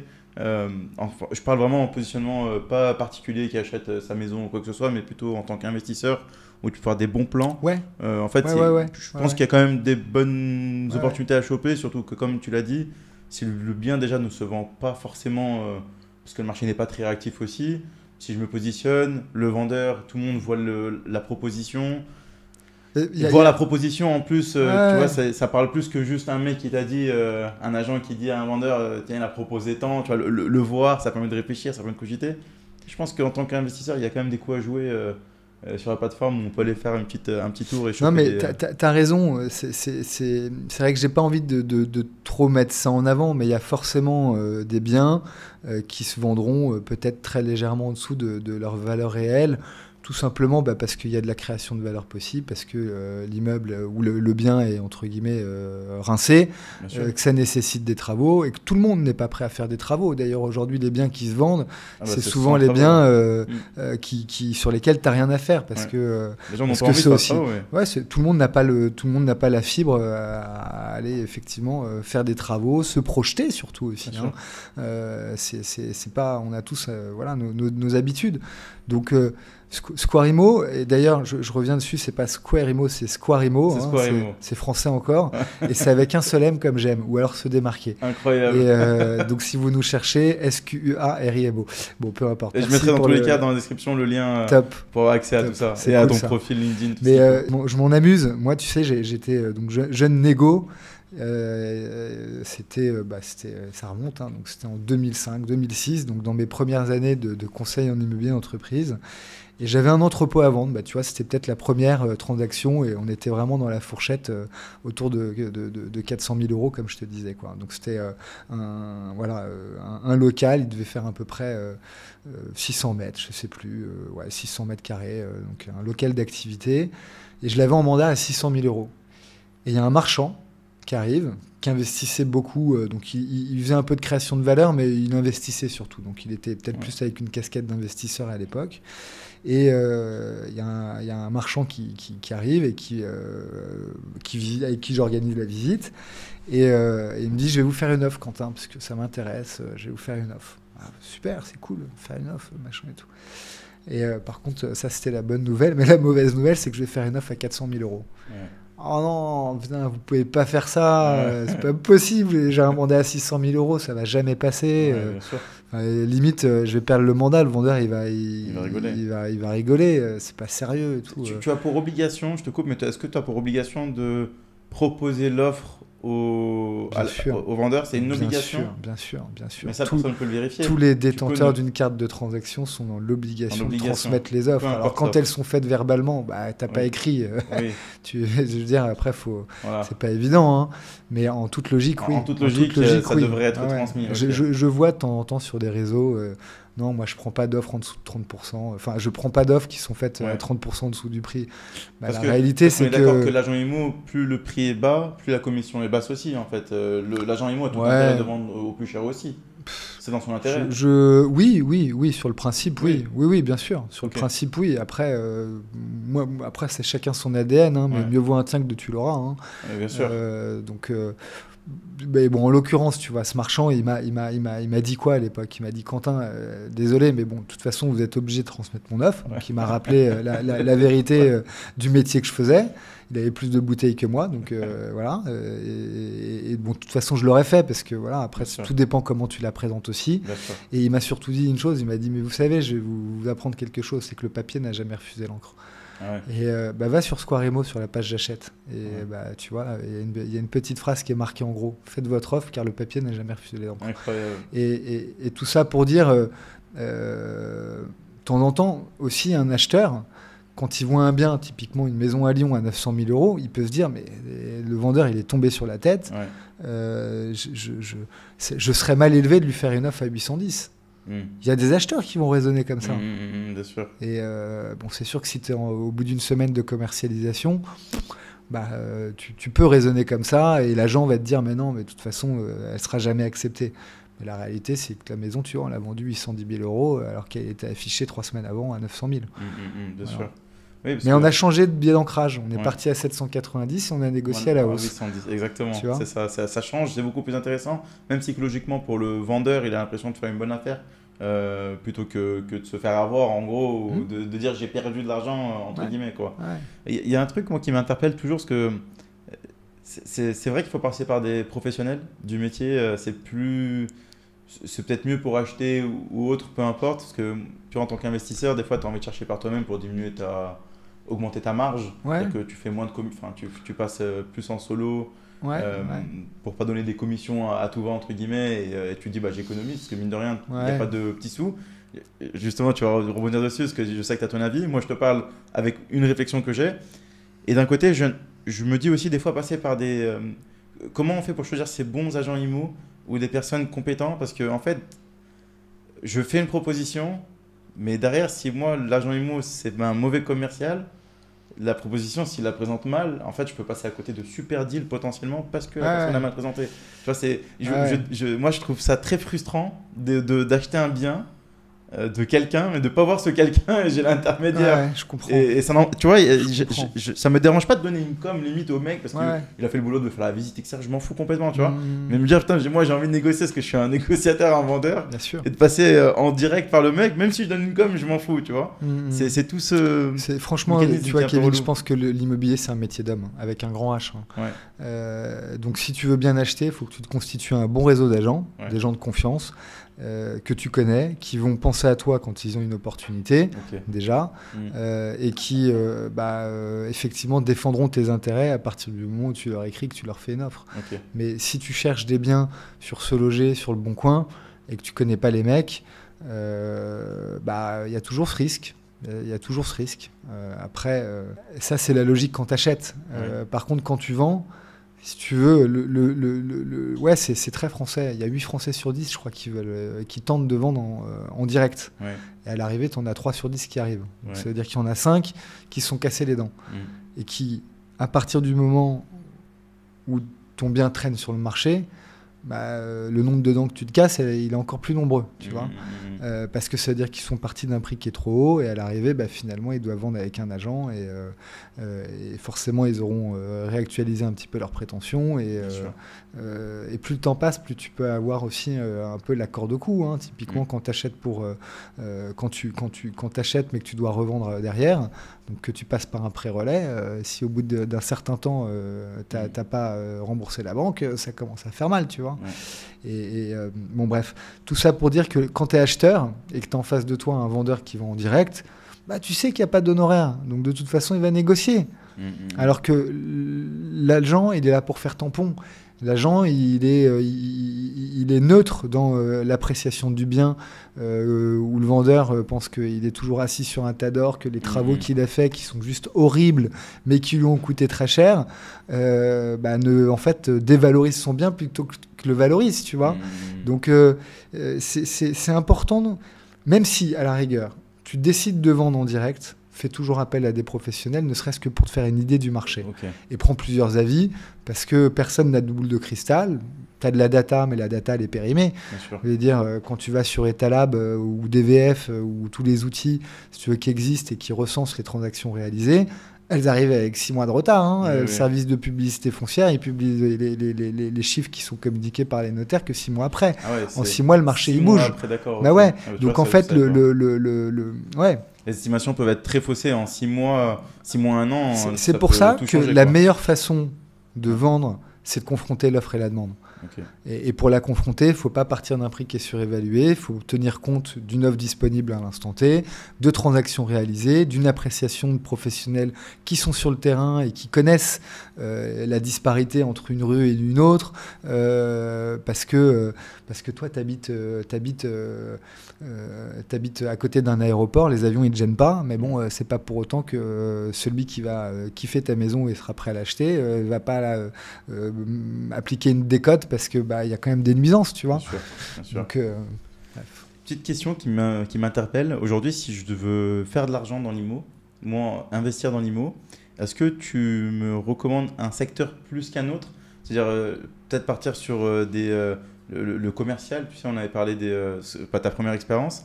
Est-ce que peut-être c'est quelque chose qui est plus avantageux? Est-ce que c'est plus partir sur du particulier? On parle au retail, appartement, du neuf, de l'ancien.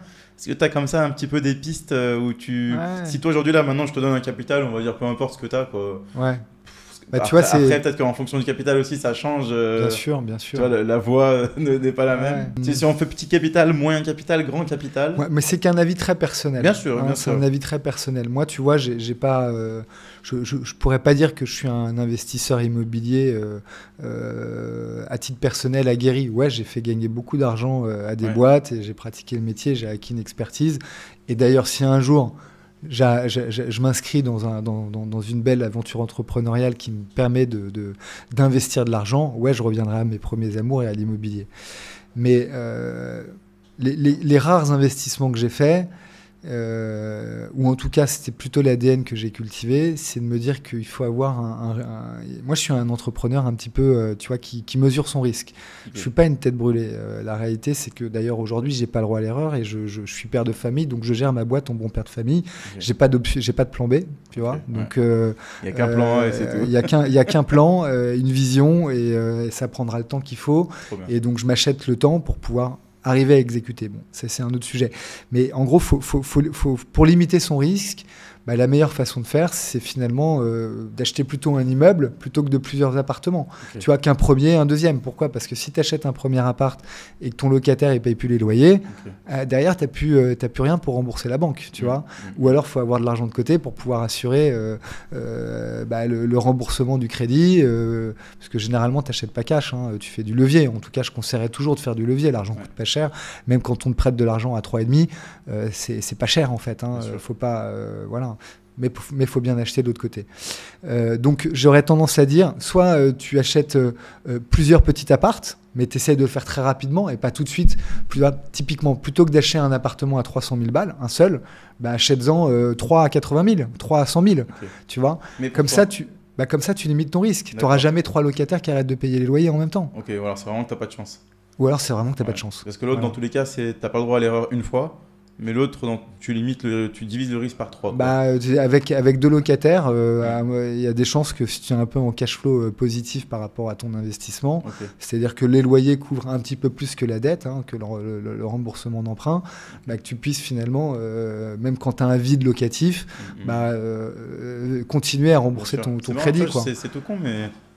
C'est fou, j'avais pas pensé de cette manière. Ouais. Tu vois, là, tu m'as fait travailler sur quelque chose. Parce que des fois, en fait, tu te dis, tu as envie d'acheter quand même un gros bien. Ouais. Tu vois, si je peux, imaginons, je peux emprunter pour 500 000 et acheter pour 500 000. Ouais. Moi, je me dis, j'ai envie d'acheter pour 500 000. Fais une coloc alors. Fais une coloc. Voilà, mais c'est ce que je fais depuis des années. Ah, voilà. C'est ça. Mais du coup, là, tu limites ton risque locatif. Tu limites plus ton risque locatif, mais je t'avoue que dernièrement, le marché de la colocation, c'est très très compliqué.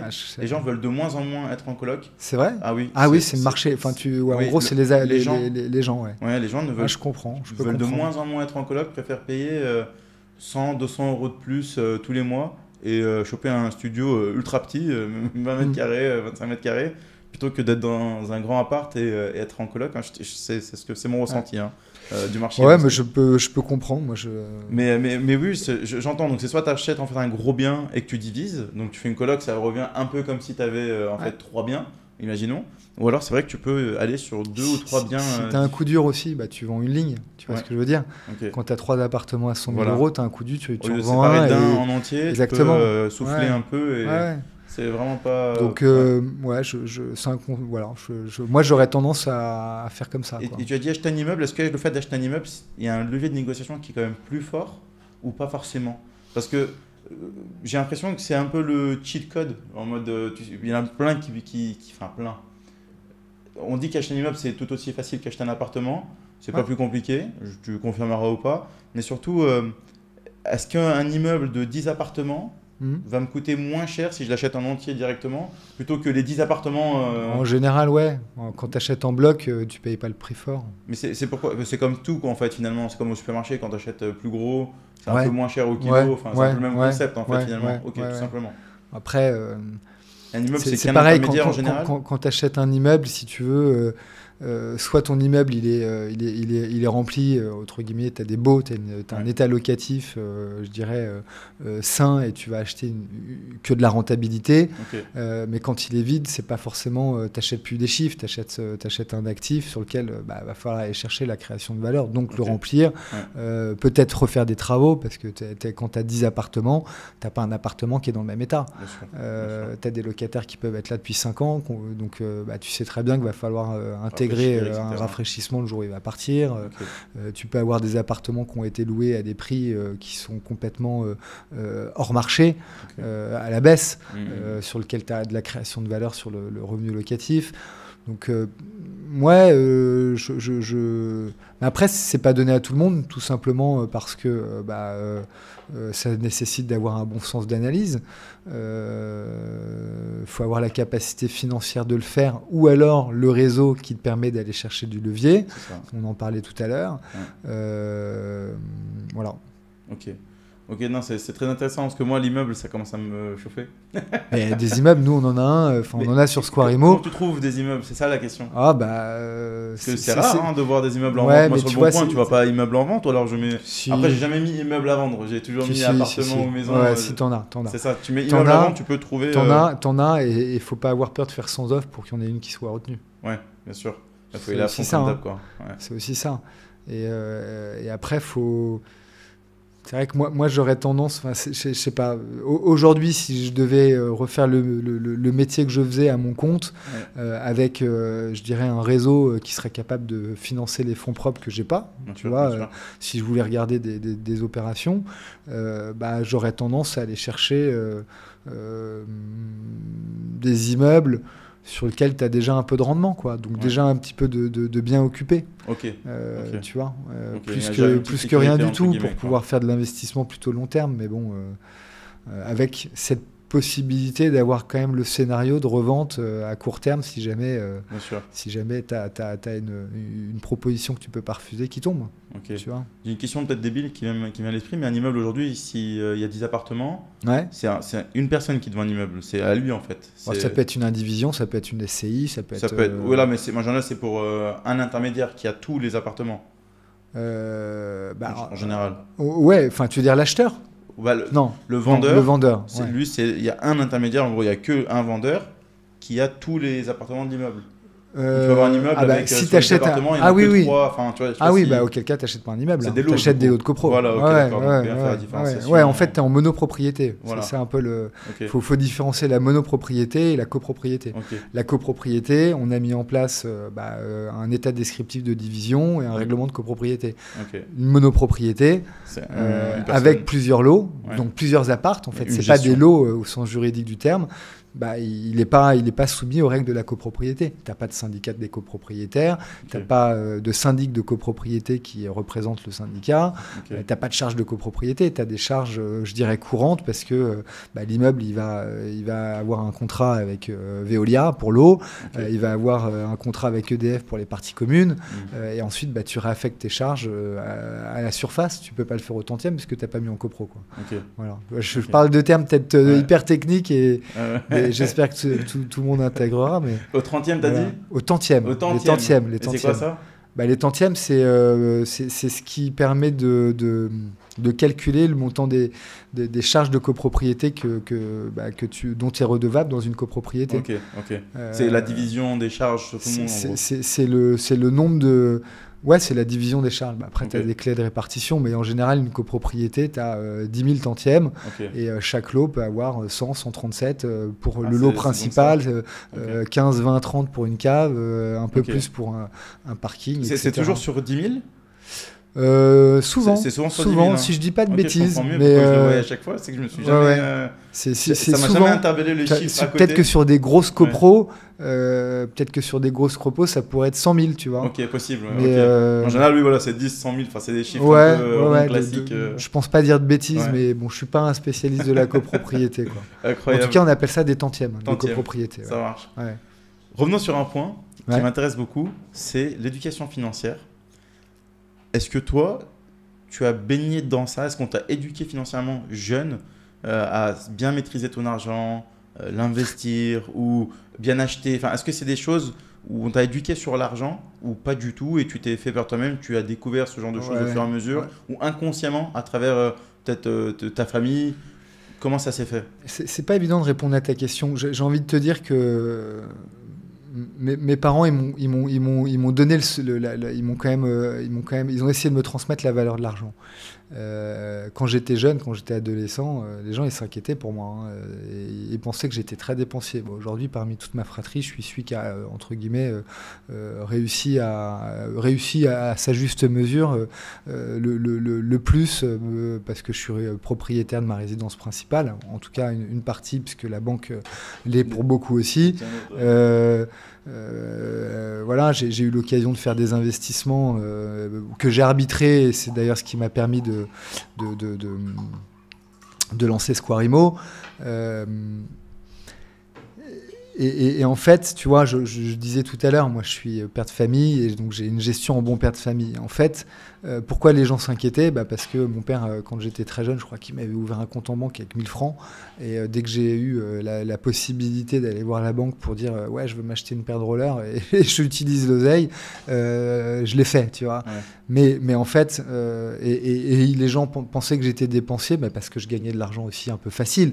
Enfin, facile, je travaillais, tu vois. Les préventes, fallait les vendre pour les soirées de 1500 personnes. Quand on était avec mon pote Romain.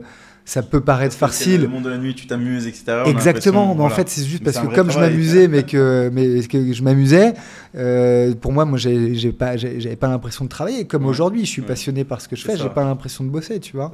Et du coup, comme c'était de l'argent, je savais que le week-end d'après, on allait refaire 15 jours après ou 3 mois après une autre soirée. Je pouvais aller me faire un peu plaisir, pour suivre aussi un peu le niveau de vie des gens que j'ai eu l'occasion de fréquenter à cet âge-là, parce que mes parents, moi, ils me donnaient pas 1000 balles tous les week-ends pour sortir.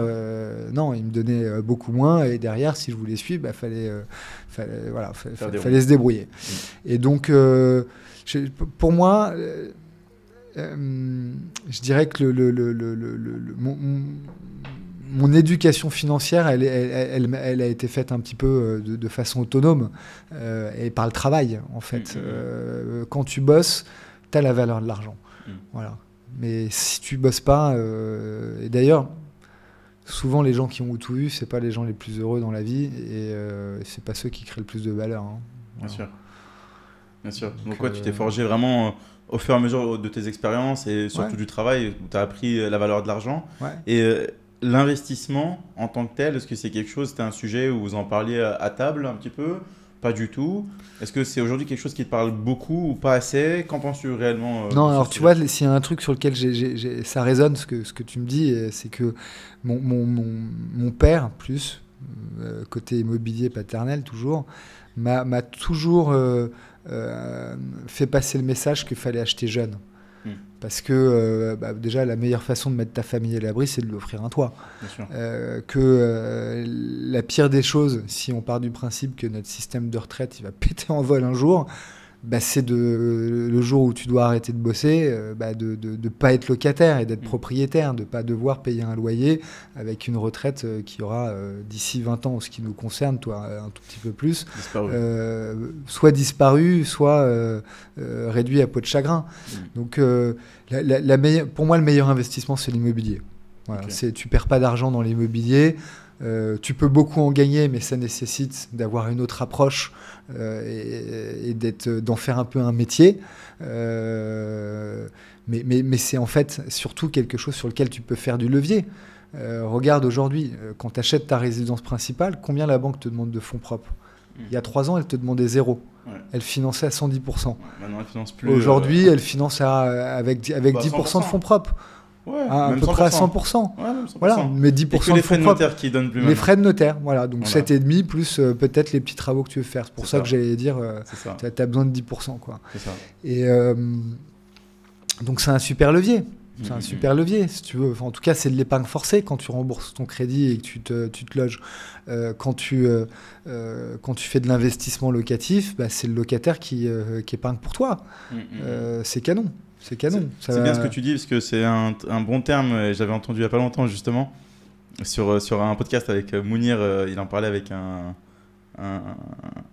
personne qui est spécialisée dans l'immobilier. Il disait justement, parce que moi, je me pose beaucoup la question, et tu me diras ton avis, mais est-ce qu'aujourd'hui, l'achat d'un bien personnel, sa maison principale, est-ce que c'est vraiment un investissement ou pas? Tu vois, moi je considère que c'est pas vraiment un investissement. Pour moi, c'est pas un investissement, c'est plus une dépense jusqu'au jour où ça sera revendu, mais en tout cas, c'est une dépense à l'heure actuelle. Mais par contre, ce qui était intéressant, c'est que c'est de l'épargne forcée. Ouais. Et ça, c'est vrai. C'est qu'au final, tu te construis, ça te force à épargner indirectement, mais quelque chose que tu détiens, c'est une épargne en fait. Tu vois, j'aimais bien ce terme-là, c'était assez intéressant. Le pire, c'est de rien faire. En fait, si tu as une capacité d'épargne, ok, tu peux très bien louer un appartement, mais investir à côté, fais de l'investissement locatif. fais de l'investissement locatif pour pouvoir faire ce levier sur ce que tu es capable de rembourser en plus tu vois, pour faire le bridge avec le loyer et créer du patrimoine en fait. Créer du patrimoine. Après, moi je suis plus à l'aise. Sur aujourd'hui. Enfin, si tu veux, c'est vrai que le seul patrimoine qui me reste, c'est ma résidence principale. C'est quand même là aussi où tu peux avoir un bon effet de levier parce que tu n'as pas de fiscalité. Aujourd'hui, quand tu achètes ta résidence principale et que tu la revends, et en général, la moyenne en France, c'est des cycles de 5 ans. Quand tu achètes, tu revends au bout de 5 ans. Moi, je te donne un ordre d'idée. Le premier appart que j'ai acheté, c'était en 2010. J'avais emprunté à 3,65. Donc moi, les taux à 3,5 aujourd'hui, ça me choque pas du tout. Tu vois, c'est pareil. Je suis parti avec 0 et à la fin, je suis reparti avec 90 000 euros de fonds propres. Donc quoi? Tu vois, j'ai pas été fiscalisé dessus. 3 ans. En 3 ans. En 3 ans. J'ai acheté 300, un peu moins de 350 000 balles. On était deux. J'étais avec une femme à l'époque. Et on a revendu 500. Incroyable. On a revendu 500. Voilà, et on a fait 50-50. On avait créé une SCI. On aurait pu le faire en indivision, mais on l'avait fait en SCI. Bon, je ne sais plus exactement les raisons. Et voilà. Et tu as récupéré un cachet, après tu as refait des leviers par-dessus. J'avais fait 2 l'épargne forcée et on s'est partagé une plus-value de 150 000 euros. C'est énorme. Donc 75 plus l'épargne forcée sur 3 ans, je suis reparti avec 90 000 euros. C'est énorme. Et j'ai mis 0. Donc, ça, cool, de fonds propres en tout cas, tu vois. Ça c'est beau. Donc disons que de temps en temps ça marche. Là, tu vois l'appart que j'ai, faudrait que je change aujourd'hui, je sais que je vais perdre de l'oseille. Ah oui. Ouais. Ok. Ah ouais, le marché. À l'instant T, à cause du marché, oui, voilà, exactement. Ouais. Mais c'est qu'une question de temps, comme. Mais je me serais logé gratuitement, c'est pas grave. Voilà, c'est ça. Tu vois. C'est ça. Dans tous les cas, tu vas le revendre à un moment donné, tu seras soit quitte, soit. Non, je pense que je vais perdre. je vais perdre par rapport. Sur celui-là. Sur le coût de revient, je vais perdre. Après, je sais pas, on verra. Tu verras bien. Je te rappellerai dans 2 ans quand j'aurai. Non, mais alors là, parce que c'est vrai qu'il faut être alerte. Je pense que c'est bien de le dire dans le cadre de ton émission. Moi, ce qui me plombe aujourd'hui, c'est que je me tape 414 000 euros de gros travaux sur une copropriété où on est 8. Autrement dit, ma quote-part dans les tantièmes, c'est 58 000 euros. C'est énorme. Tu vois, et j'ai des fuites chez moi, donc c'est pas très drôle en ce moment. Mais bon, voilà. Et comme le marché s'est cassé la figure, alors ça, plus ça, c'est le double effet qui se coule. C'est énorme. Et donc, il faut faire gaffe parce que quand tu achètes un bien, analyse bien la copropriété. Analyse bien, demande bien les PV d'AG des 3 dernières années pour regarder s'il y a déjà eu une intention de voter des gros travaux à un moment donné et qui peuvent avoir été refusés une année, une deuxième année, troisième aussi, mais au bout de 5 ans, à un moment donné, il va falloir y aller. Et moi, j'ai regardé ça. Mais bon, le problème, c'est que l'immeuble, il n'a jamais été entretenu en 20 ans, 25 ans, 30 ans. Et donc là, c'est la merde.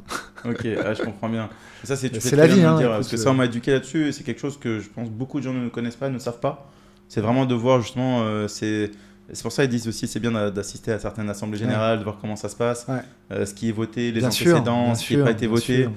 Moi, par exemple, avant d'acheter, je regarde si la façade a été faite. En fait, tout ce qui peut être des gros coûts. Ravalement, ascenseur. Voilà, c'est ça. Et ça piétine la rentabilité, mais énormément. Et limite, je trouve que ce qui est assez opaque, ça peut être toute la sinistralité qu'il peut y avoir dans un immeuble. Tu vois, typiquement, je pense que limite, il faudrait qu'on ait connaissance des déclarations de sinistre qui peuvent être faites dans une copro. Parce que la déclaration de sinistre, ça peut présager de gros travaux à venir un jour. Bien sûr. Un problème d'étanchéité. Nous, on est en train de se faire couverture, plomberie, toiture, donc couverture, excuse-moi, étanchéité, ravalement et les beaux windows de ma voisine qui est au-dessus. On fait tout l'immeuble, limite. Franchement, c'est un beau billet, C'est énorme. C'est ouf. Que du bonheur. Écoute, tu sais, franchement, c'est que de l'argent. Voilà. L'essentiel, c'est d'être en bonne santé. C'est ça. Et au moins, t'es chez toi. Ouais. Alors, même si, tu vois, je ne vais pas te raconter ma vie perso, mais on a été obligé de dormir dans notre salon l'hiver dernier. Plus possible de positionner le lit tellement ça fuyait de partout dans la chambre, tu vois. C'est ouf. En tout cas, c'est en train de se réparer. Je te souhaite ça. J'espère à partir de septembre. À partir de septembre, on verra. Ça commencera. Ça va aller. Normalement. Et je reviens sur un point où j'ai oublié de te demander tout à l'heure.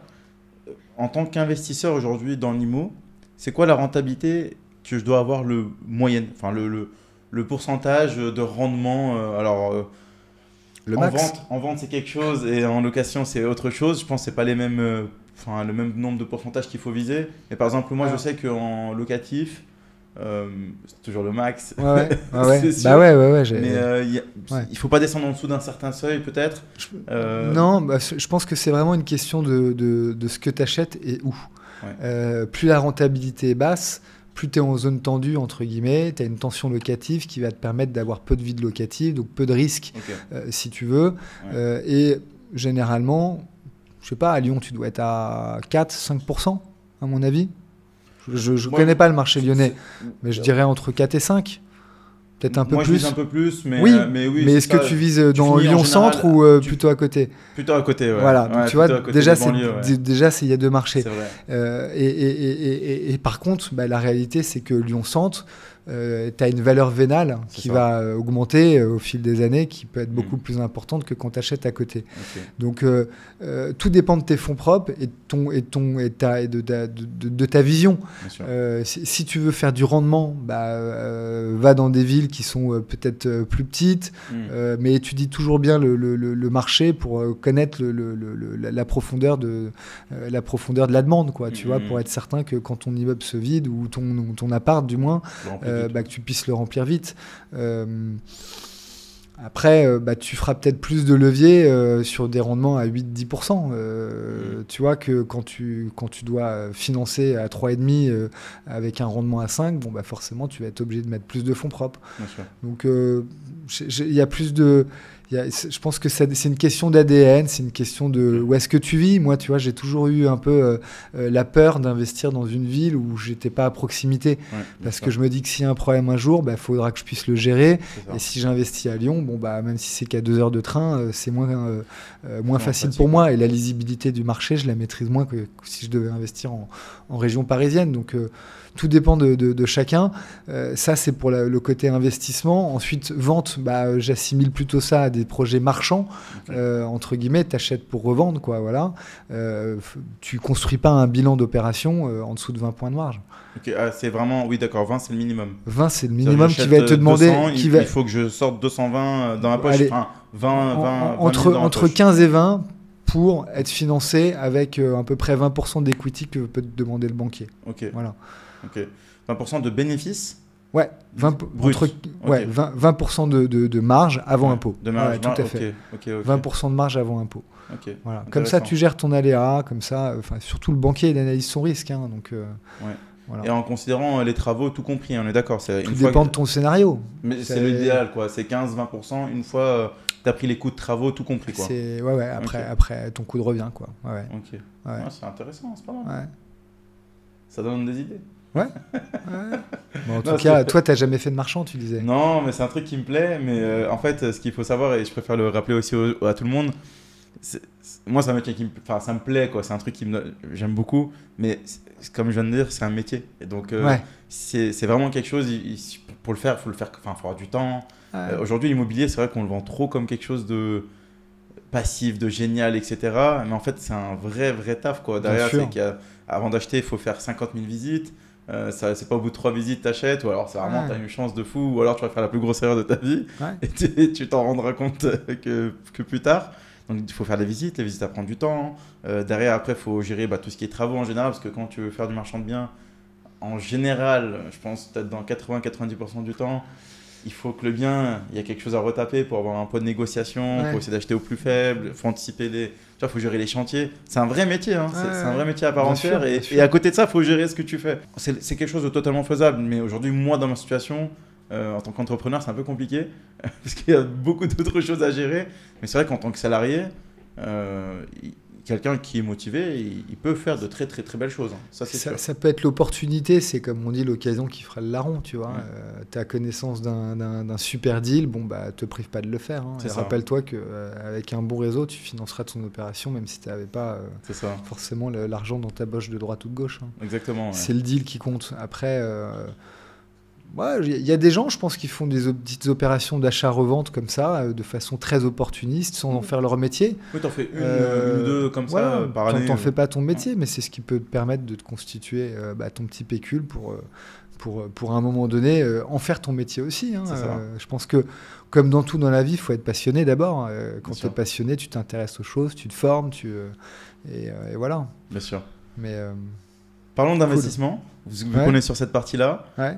Toi, aujourd'hui, est-ce que tu investis à titre perso? Est-ce que tu investis avec ta boîte? Est-ce que tu as une gestion un peu pilotée de ces deux, entre le pro et le perso? Est-ce que tu fais quelque chose de particulier par rapport à ça? Pas du tout. Et si tu investis sur quoi? J'ai de l'argent qui est investi. Ouais. J'ai de l'argent investi en bourse et quelques cryptos. Okay. Grâce à Dieu, c'est ce qui m'a permis de me refaire l'artiste parce que je ne suis pas un bon investisseur sur ce type de produits financiers. Pour info, j'ai perdu beaucoup d'argent en bourse quand j'en avais et que j'ai un peu trop joué, quoi. Tu vois, j'ai fait une petite martingale sur une valeur qui s'appelle Orpea et j'y ai laissé quelques plumes. Donc, derrière, je me suis dit, allez, ça. Ethereum, clac. À mon avis, il est bas. Bon choix. C'est voué à augmenter. Et effectivement, j'ai dû faire peut-être à peu près 200%, tu vois, sur Ethereum. En l'espace de combien de temps à peu près? Je dirais 2-3 ans. 2-3 ans. 2-3 ans. Ouais, c'est pas mal, ouais. Bon, après, tu vois, je suis peut-être à 200% ou 195 aujourd'hui, mais il y a 3 mois, quand il était à 2002, j'étais redescendu à plus grand-chose, tu vois. C'est ça. Ou même il est descendu plus bas en début d'année. 2005, 2006 même, quasiment. Ouais. Bon, bref. Et donc, voilà, donc j'ai un peu d'argent investi. Et j'avoue que j'ai pas envie d'y toucher, donc je suis sur des investissements un peu à risque, parce que Ethereum c'est un peu à risque maintenant, risque mesuré finalement. Le truc c'est que dans la bourse et dans les cryptos, je pense que tant que tu... après peut-être moins les cryptos, parce que c'est très volatile quand même, tant que tu vends pas, tu perds pas. Mais, et donc aujourd'hui, vraiment je souhaite ne pas y toucher, parce que je pense que ça peut encore aller chercher un peu, un peu de valeur. Et pourquoi je suis comme ça? Parce qu'effectivement, j'ai monté ma boîte, donc tout l'argent que j'ai de côté, je préférais en disposer pour m'acheter du temps. Et vis-à-vis de ma boîte, j'essaie de me financer par mon chiffre d'affaires. Autrement dit, tout le chiffre d'affaires que je fais, au-delà d'une petite levée de fonds que j'ai opérée, j'investis sur l'outil de travail, quoi. Donc sur la structuration d'équipe, sur des prestataires avec lesquels j'ai la chance de travailler pour continuer à faire grandir l'aventure, etc. Parce que l'objectif, il est ambitieux. Moi, je veux bosser avec 10 000 agences immobilières dans les 10 prochaines années, tu vois. Trop bien. C'est le but. Il y en a 25 000. Sur sa boîte là, il y en a 25 000, c'est possible, tu vois. Bah oui. Sur un malentendu, ça peut marcher. C'est un peu moins de la moitié. En tout cas, ça serait vertueux pour eux. Vivement qu'ils le comprennent. Parce que pas toujours. J'aime beaucoup les agents. Mais tu vois, moi je leur dis souvent, il y a 2 façons de faire le métier. Soit tu continues de le faire comme tu le fais depuis des décennies, et ok, très bien, si ça marche, pourquoi changer? Mais si tu penses que tu peux faire mieux, sois un agent contemporain, arrête de signer des mandats de vente classiques, signe des mandats qui permettent d'adopter la posture où tu défends la valeur du bien du vendeur, et organise une compétition saine avec un outil digital. Voilà. Trop bien. Et je pense qu'on a un bel avenir devant nous, mais bon. Voilà. Alors, en tout cas, on te le souhaite et on va voir. Je reviens souvent à Square Imo, je suis désolé. Ouais. C'est vrai que tu vois, comme quoi, c'est ma passion. Ouais, j'ai un fusible, dès que tu mets une pièce dans la machine, boum. Ça part. Non, mais tu fais très bien, tu as raison, hein, il faut. C'est pas le but. Crois, c'est aussi ton. Mais je suis peut-être l'invest quand t'as de l'argent, faut pas le dépenser. Ok. Trop bien. Faut l'investir, ça c'est sûr. Dernière question, qui est assez sympa et que je pose tout le temps. C'est aujourd'hui, avec tout le parcours que tu as eu et tes 40 ans d'existence, quelle est la décision la plus smart que tu as fait dans ta vie, celle qui a vraiment tout changé? C'est pas facile comme question. Et tu me prends sur le fait accompli. En fait, spontanément, j'ai envie de te dire monter ma boîte, parce que j'ai toujours considéré, tu vois, au travers de mon histoire, au travers de mes quelques petites expériences entre 16 et 22 ans, que j'étais un entrepreneur dans l'âme. Et en fait, je me suis enfermé dans le salariat. Tu vois, je gagnais très bien ma vie quand je faisais du conseil en immobilier d'entreprise. Quand j'ai switché dans la promotion, je gagnais bien ma vie aussi. C'est des métiers qui payent bien. Tu bosses énormément, mais ça paye bien. Peut-être moins que dans la finance, mais bon, ça paye mieux que dans la com. Ou, voilà.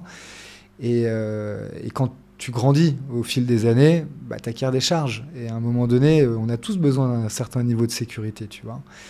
Et en fait, si mon destin n'avait pas été forcé, peut-être que j'aurais jamais monté une boîte. J'aurais peut-être développé des projets à droite, à gauche, comme ça, avec l'expertise métier que j'avais acquis. Autrement dit, monter des deals voilà, sur des opérations d'invest ou marchand, peut-être. Mais j'aurais pas monté une vraie entreprise avec une vraie mission de vie, une vraie vision que je cultive aujourd'hui. Donc le choix le plus smart, c'est de m'être écouté et d'avoir, comme un proverbe le dit, impose ta chance, serre ton bonheur, va vers ton risque, et à te regarder, ils s'habitueront. Et en fait, en France, aujourd'hui, tout est possible encore. Voilà. Mais, et tout le monde peut le faire. Mais il faut avoir envie, il faut prendre son risque. Faut discuter avec les gens, faut s'ouvrir. Quand tu as une idée, faut jamais la garder pour soi, faut la challenger avec d'autres.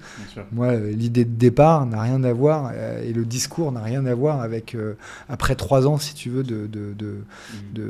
d'itération où tu es au contact du marché, que tu es au contact d'autres entrepreneurs. Et c'est ça qui est aussi génial avec l'entrepreneuriat, c'est cette bienveillance qu'il y a entre entrepreneurs. Voilà, faut pas vivre dans son coin. La vie, elle est faite de rencontres et voilà. Incroyable. Merci beaucoup pour le partage. Mais je t'en prie. C'était vraiment top. J'ai été très content de te recevoir, d'échanger sur tous ces sujets-là. C'était très intéressant. C'est la première fois qu'on reçoit quelqu'un dans l'immobilier, donc tu vas inaugurer le bal. Ça fait vraiment plaisir. À vous tous, encore une fois, merci de nous avoir écoutés. Si le podcast vous a plu et que vous voulez encore plus d'invités de qualité, n'hésitez pas à bien sûr à vous abonner, à bien sûr activer la cloche aussi pour rester à l'affût dès le prochain épisode. Et puis on se retrouve dans le prochain épisode. Je vous dis à très vite. Ciao.